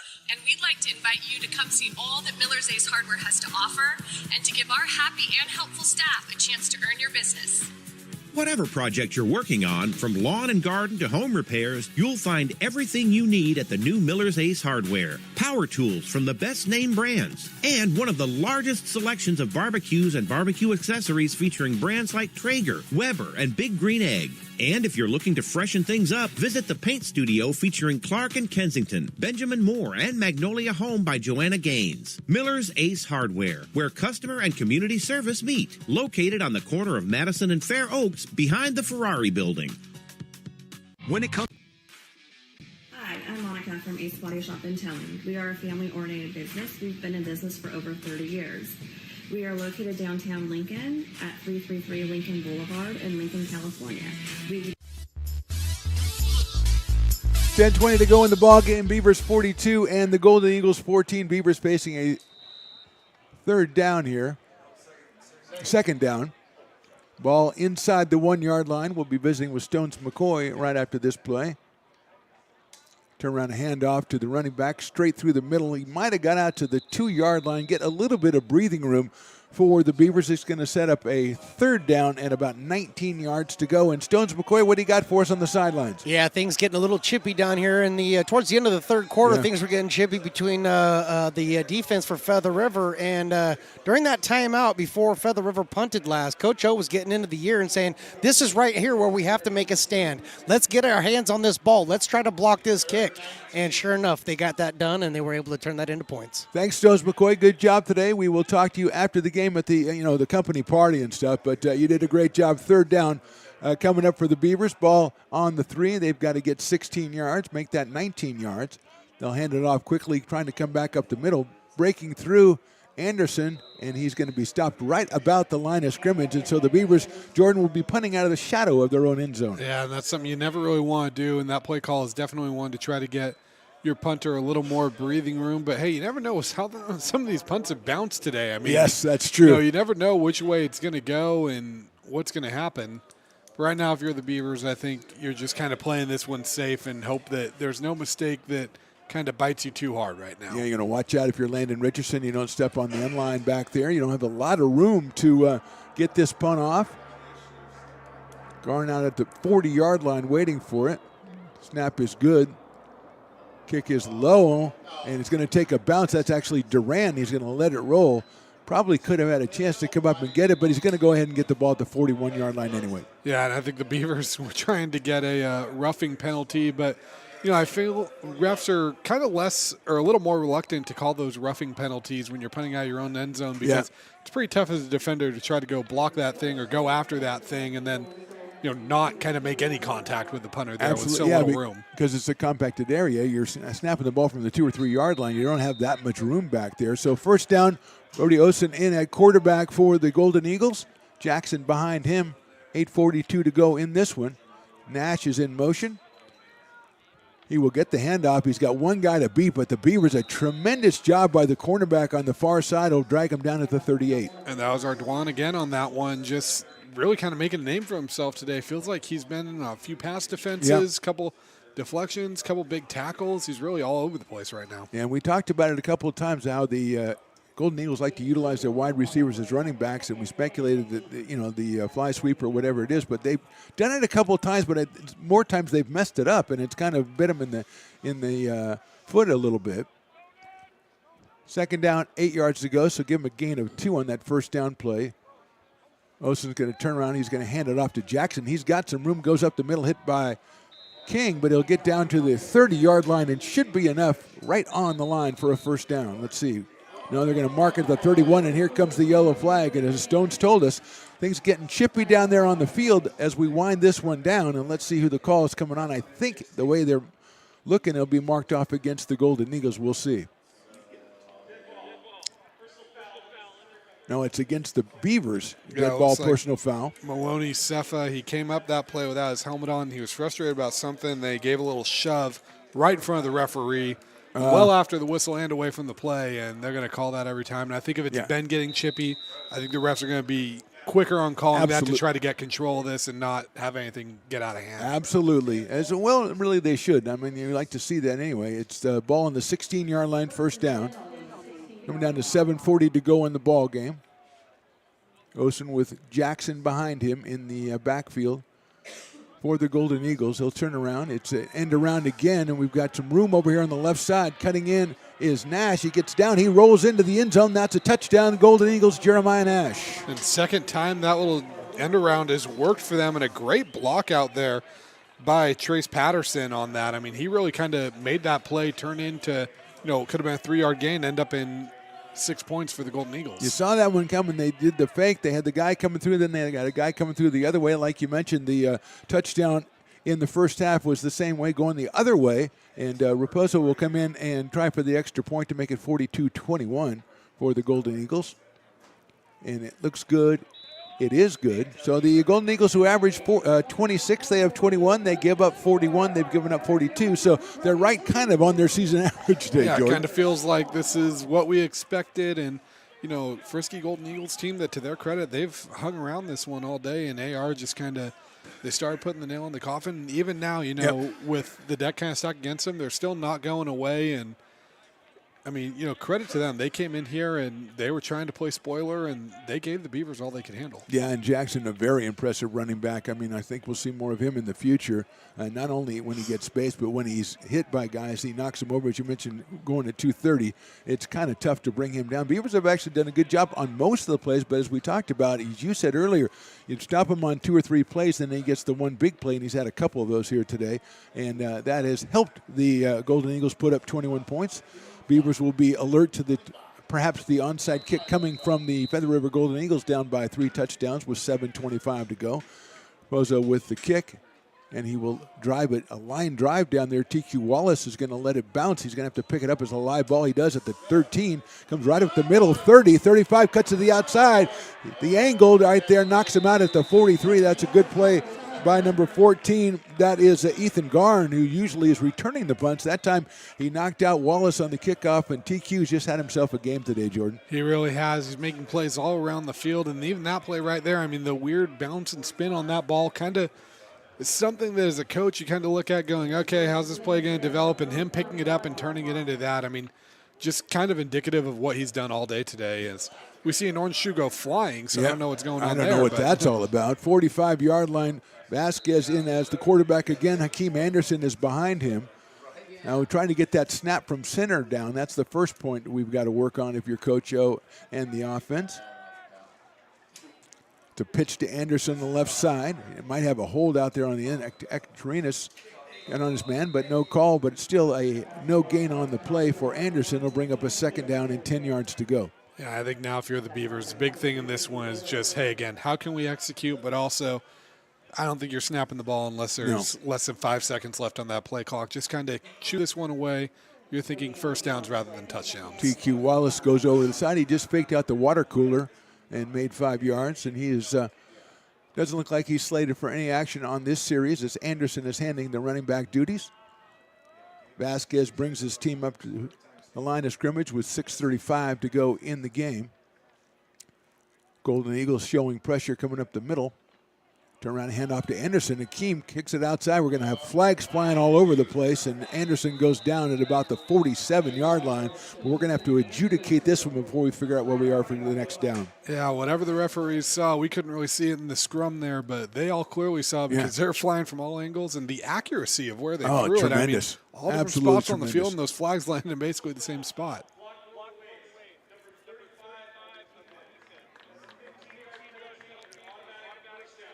Penalty on number 35 on the defense. Personal foul, give the Beavers 15 yards and give them a first down and allow them to take more time off that clock like you were talking about, Jordan. And whatever it was very decisive because, as you say, many people saw it. Yeah, they did. And it's kind of tough to argue when the flags come flying from all directions. All directions, yeah, north, south, east, and west, yeah. It's one of the more satisfying sights in football when you see a penalty and then you just see flags flying all from over every the place. referee. And well, the first guy must have been right what he called because everybody else is jumping on. Trips to the right for the Beavers. Go down to 6 minutes to go in this game, and Vasquez is going back to pass. He's going to have to step up. He's got time. He's got room. He's going to run it 30, 25 to the 22-yard line down to the 20. So Julian Vasquez made the right move. He had people in the press box yelling at him to run it, and I guess he heard him. I mean, you know, I don't think these windows are soundproof. No, so I don't think so either. It loud enough. And Vasquez showing off the legs there. And how about showing off that he's not afraid to go down, put his shoulder down. And I always love to see the reactions from the sideline whenever the quarterback decides to go in and take a hit because I've never seen a sideline not get pumped up. But I always get scared at the end of that run. We had a wide receiver block at the end because, like you said earlier, they didn't know they were going to be blocking and always get a penalty or often get a penalty on that play. So it is Van O's, I think, in there now as Vasquez goes to the sideline. And he's going to keep, as he faked the handoff and took it himself inside the 20-yard line. Again, that clock just keeps on ticking. That's exactly what you want to see. Colin Brainerd, the running back out of Wood Creek, is in there, and he was the player that Van O's faked the ball to. Aiden Van O's out of Tracy, just a freshman getting some playing time. Everybody getting playing time here for the Beavers in this one as we go under 5 minutes to go. Second down, gain of 3, so it'll be 2nd and 7, ball in the 18. We'll see if maybe we see a little more of that formation that they used with Van O's as well. They're hiking it to the running back, tied in. They do. They give it to Brainerd, and he's going to go around the left side. Good pursuit. Excellent play by the Golden Eagles, and here comes another penalty. We might have a face mask on that one as he was dropped at the 19-yard line. Yeah, I think it could be. He kind of threw it a little more in the backfield there, too, and there weren't really any players in that area. That's a kind of a giveaway, yeah. Yeah, we do have a face mask. That's against number 38, who is Julian Gregory, who made a heck of a defensive play, but then got called for the face mask. Another big penalty on the Feather River College Golden Eagles is another first down to the Beavers, this time right inside the 10-yard line. So it's 1st and goal with 4:25 to go in the ball game. Clock is moving. Beavers trying to put this one away and go on and wait and see where they'll be seated in the NorCal playoffs. I believe that's 22, 23 yards of personal fouls just this drive alone. Exactly. Remember, they had the 67. Oh, no, that was the Beavers had the 67-yard drive that was really 110 yards. Hand off to Brainerd. He cuts it in, puts his head down, and gets down to about the 8-yard line. So put the head down, didn't get much out of it, but it'll be 2nd down and goal for the Beavers at the 8. And a great hit there by Marco Kasky. And one thing, you know, when you look at this Feather River roster and you look at a lot of the guys that we've been mentioning as big players for them. Yeah. A lot of freshmen. I mean, a lot of these Yeah. guys are going to be back. So I know that 1-8 record doesn't look great, but I also, from what we've seen today, I have no doubt to think Feather River is not going to be a contributing team or a scary team in this conference next season. Caskey is a freshman you can build a defense around because he flies all over the place.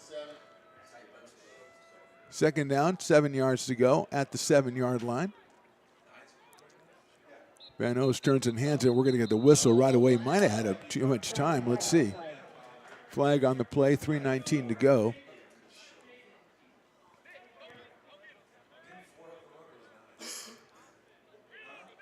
Looks like someone might have been lined up in the neutral zone.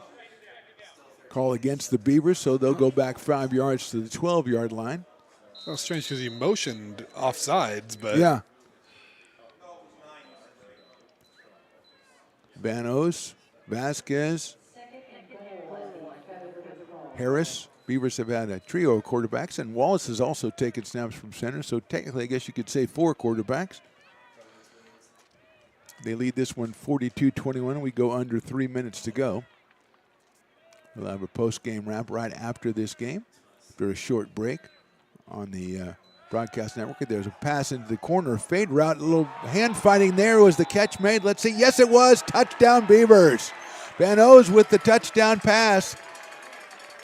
Looks like it was Ekaterinas that reeled that one in. Tremendous catch in the corner. Well thrown ball by Van Oos, but Ekaterinas fought off. It was kind of a back and forth kind of thing in the left corner there, and he went up and made the catch, waited till the last minute, and he gets credit for it. And he comes over, and he almost just injured himself trying to high-five one of his teammates. So you got to keep it under control, Jordan, is my point. Yeah, you see it in the NFL from time to time, but I mean, you love to see the guys celebrating like that after, the second team comes down, marches down, and scores like that, and just the confidence that puts in a young kid like that, knowing they can do it at the college level. Anything can happen on a Cam Smith extra point. Let's see what it does this time, and it's blocked. So I guess that there's a negative side to it, too. They're going to pick it up and be tackled right away. So good penetration from the left side of the line for the Golden Eagles. They blocked the extra point with 2:43 to go.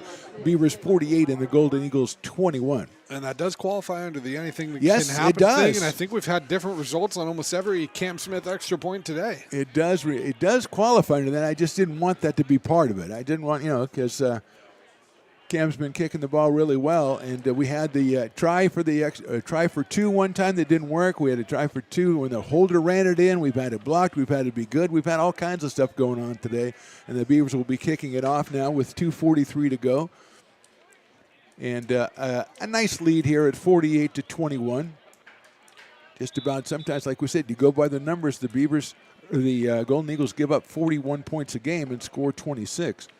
And for the most part, I thought the Beavers defense did a pretty good job of limiting the Golden Eagles here. Jackson had some really good plays, but other than that, basically without the end around, that was basically what their arsenal was. Yeah, I mean, those 2 plays really kind of account for 2 of the touchdowns and good blocks on that plays. Good job getting them to bite. But, yeah, this is a game without those 2 plays. This is, 48-7, and it'll be interesting to see how the Golden Eagles play this drive of, do you kind of just mow this one out, or knowing that it's your last drive of the season, do you try to punch one more in and end it on a high note? That's exactly what you do.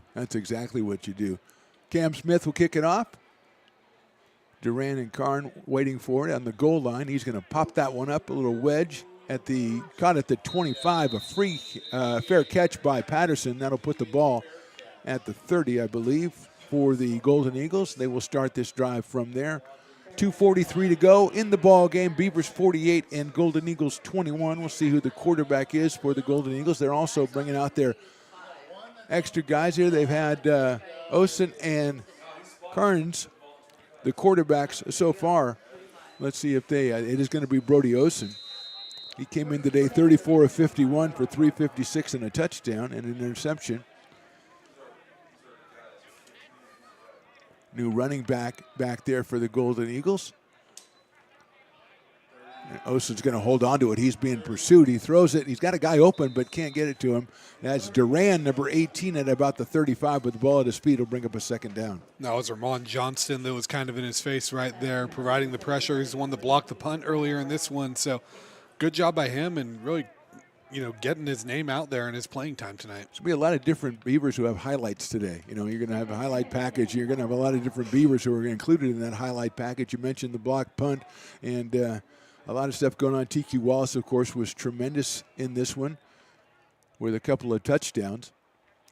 Second down. Handoff right up the middle. Got a lot of room. And going through the second running back, number 30, I believe that's Jalen Ward, who came through all the way up to the 39-yard line. So a big run by Jalen Ward on second down. It'll be a first down for the Golden Eagles with 2.5 to go. And nice job there by Ward to just find that hole and turn those burners on. Ward, a 5'8", 180-pound freshman out of La Center, Washington, La Center High School over there. And a lot of players from out of state, as we mentioned earlier on this team, Phantom. And like I said, a very young team, too, that I think is very hungry and on the come up. First down ball on the 39 as we go down to the 2-minute timeout here. Osen hands it off again, and this time not quite as much room up the middle. It's going to be about a 4-yard gain. It'll be at the 43-yard line. That'll take us down to 2 minutes, 1:56 to be exact, our 2-minute timeout. So we'll take a short break here and be right back. Our score, Beavers 48, Eagles 21.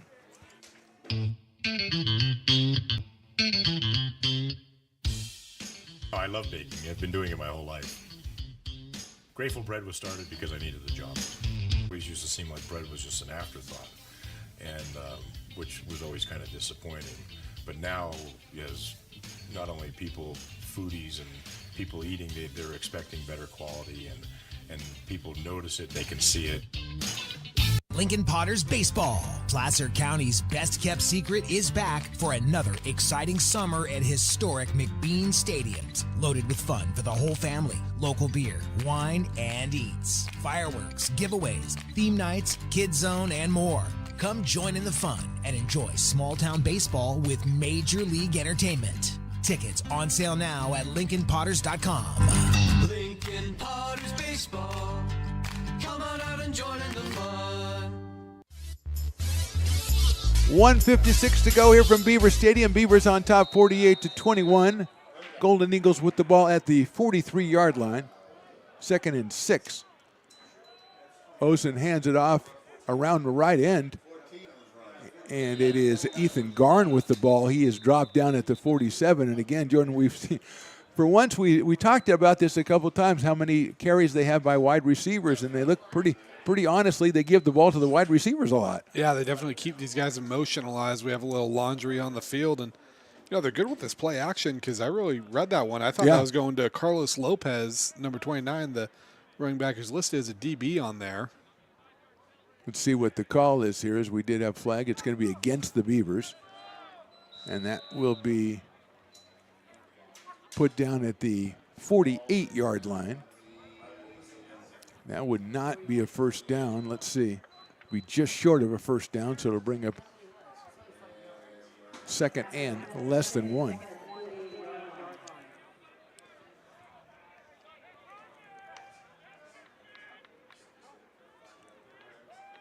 There's a handoff to number 29, and he gets through there, and he is knocked down, but he'll get a first down at the 47-yard line. And Lopez rumbles on. Again, Carlos Lopez, a freshman out of Wooster High School in Reno, Nevada.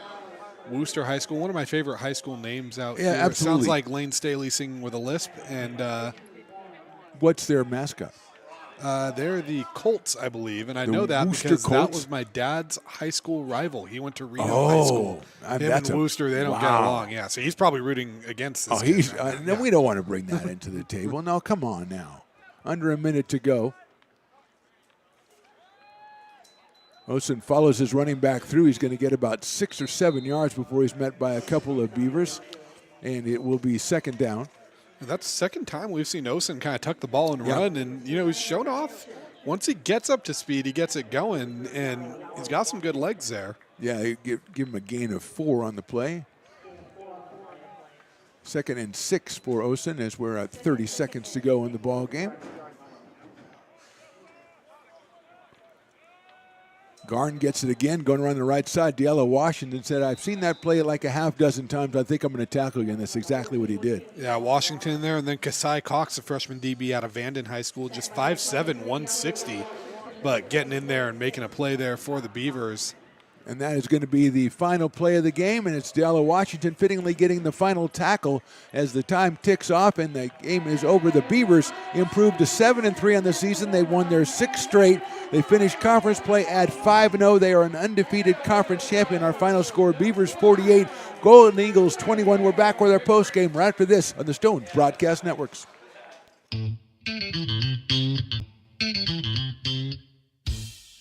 I love baking. I've been doing it my whole life. Grateful Bread was started because I needed the job. It always used to seem like bread was just an afterthought, and which was always kind of disappointing. But now, as not only people, foodies and people eating, they're expecting better quality, and people notice it, they can see it. Here at Super Taco, we specialize in authentic Mexican food. One of the reasons we are different from other places is that we make everything from scratch. You get a great value when you come here, large portions and quality food.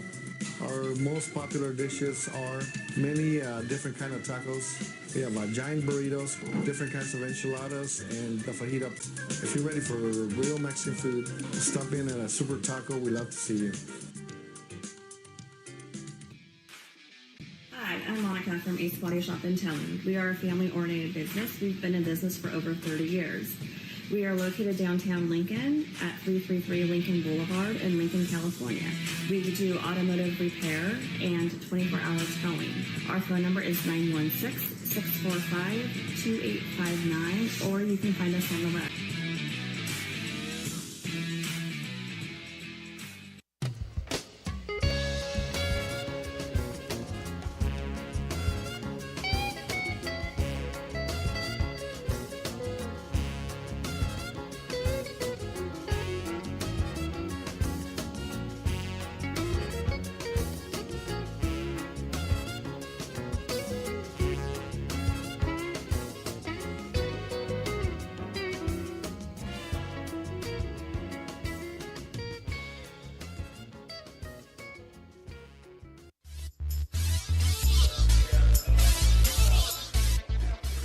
Welcome into the postgame show, sponsored in part by Ace Body and Towing.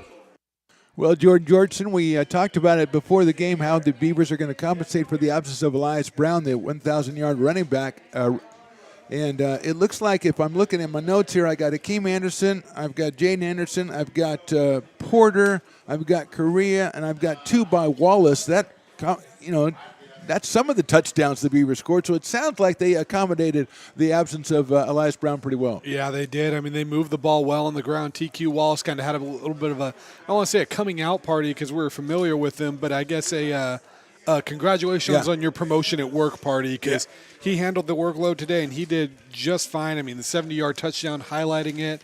Akil Sohan, I know we didn't see him in the second half because he was banged up, but he had 50 yards on his last 2 carries alone, and just felt like the Beavers were able to kind of have a balanced attack and were able to show that, hey, we're more than just Elias Brown, and it's a good vote of confidence kind of going into the postseason. Yeah, Feather River came in averaging about 400 yards of total offense a game. The Beavers give up about 340. I think that the scale probably tilted toward the Beavers, although it got kind of crazy toward the end. So I thought the Beavers were more successful at stopping what the Eagles did than the Eagles were at stopping the Beavers. Yeah, definitely. It just felt like they were able to, the Eagles were able to kind of have their quick strikes with Jackson, with Nash, with, I believe it was Vigesner that had the touchdown. Yeah, the touchdown. And, a couple big ones, but it just felt like those plays were kind of few and far between. And anytime it felt like there was a big play, you just kind of knew the penalty or the sack or the drop pass or something was going to come to kind of negate it. And, part of that was a credit to the Beavers defense. Part of that was just kind of some struggles for them, and the cards fell the Beavers' way. Yeah, absolutely. Sometimes you get, like you mentioned, Feather River, a young team, and even though they've been playing together this season, a lot of guys don't get playing time, then all of a sudden they do get playing time. So working together, we saw it in the first half. I think the kind of the capsulization of this was how many times they got called for illegal procedure, false starts on the play where the guy went in motion, the wide receiver, because that's one of their core plays, and if they can't pull that off, they're in a lot of trouble. So the Beavers come out with a win. They improved to 7-3 on the season, 5-0 in conference play. They'll wait and see now where they end up seated in the NorCal playoffs that start in 2 weeks. I'm hoping maybe they get a 2 seed and get a home game. It's just a 4-team playoff. I know Coach O thought maybe they were going to get a 3 seed. It depends a lot on what happens today. We know San Mateo is in it as well. As far as Feather River, they go to 1-9 on the season, 1-4. But as you said, Jordan, I thought a lot of positives that they had in the program. It's just a matter of when you're a program that's down a little bit, it's just a matter of getting some consistency, getting some, obviously Jackson is a huge plus, but getting some people, that you can build around and then having them stay together and bringing in more people. So we'll look for Feather River in the future. Meanwhile, the Beavers at 7-3-5-0. So after the season, Jordan, as they head into the playoffs, what do you think the Beavers need to do as far as to prepare themselves for the playoffs to go far? I think the biggest thing, and it was kind of one of the keys to the game today, is keep the foot on the gas. How many times have we seen them have a great drive to start this game, and then the offense kind of sputters for the next 2 or 3 possessions? I mean, the first couple games of the year, those first 4 games when they started 1-3, we saw it a lot, and it kind of felt like I think we left here after that the Fresno loss kind of being like, what kind of team is this? Right, exactly. And, the team we see today is night and day different. But I think also we kind of saw it, it was a tale of 2 halves of the season. Tale of 2 halves today. That first half, you start out great and it kind of sputters, and then you let, Feather River get that touchdown. They kind of hang around, and yeah, you end well with the, a couple touchdowns, 13-0 in the second quarter to take a 2-score lead. But then the second half was kind of what I think we need to see from the Beavers moving on is, you get your stops defensively, you're executing well on offense, and it was kind of just firing on all cylinders. And really the only time the Golden Eagles got anything going in the second half was when the second team and even the third team was kind of mixing in for the Beavers. Well, selfishly, it's a great game for us because there were so many different players that got so many different highlights. They're going to be watching our broadcast back to watch themselves later on today because there's a lot of guys who had a lot of highlights in this one. That is going to conclude our season of American River College football. We thank everybody affiliated with the football program. We have a blast coming up here and doing this. A nod to the great Jamie Coffey, who is the PA announcer for the Beavers and does a fantastic job. So we will be doing other stuff. We'll be waiting like everybody else to see where the Beavers are going to end up in the playoffs. Now, if they did get a home game in 2 weeks, I believe we would be able to broadcast that game. So maybe we'll be coming back in 2 weeks, but we'll have to find out. For Mark the Phantom Low, Jordan Jortson, Stones McCoy down on the sidelines, the great Chris Toy, and Riley the engineer, we say thank you very much, American River College. We say the final score again, Beavers 48, Eagles 21. Thanks for watching. We'll talk to you next time.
It's like a diesel train.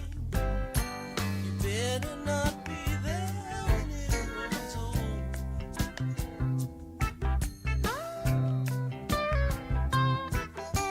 And when that train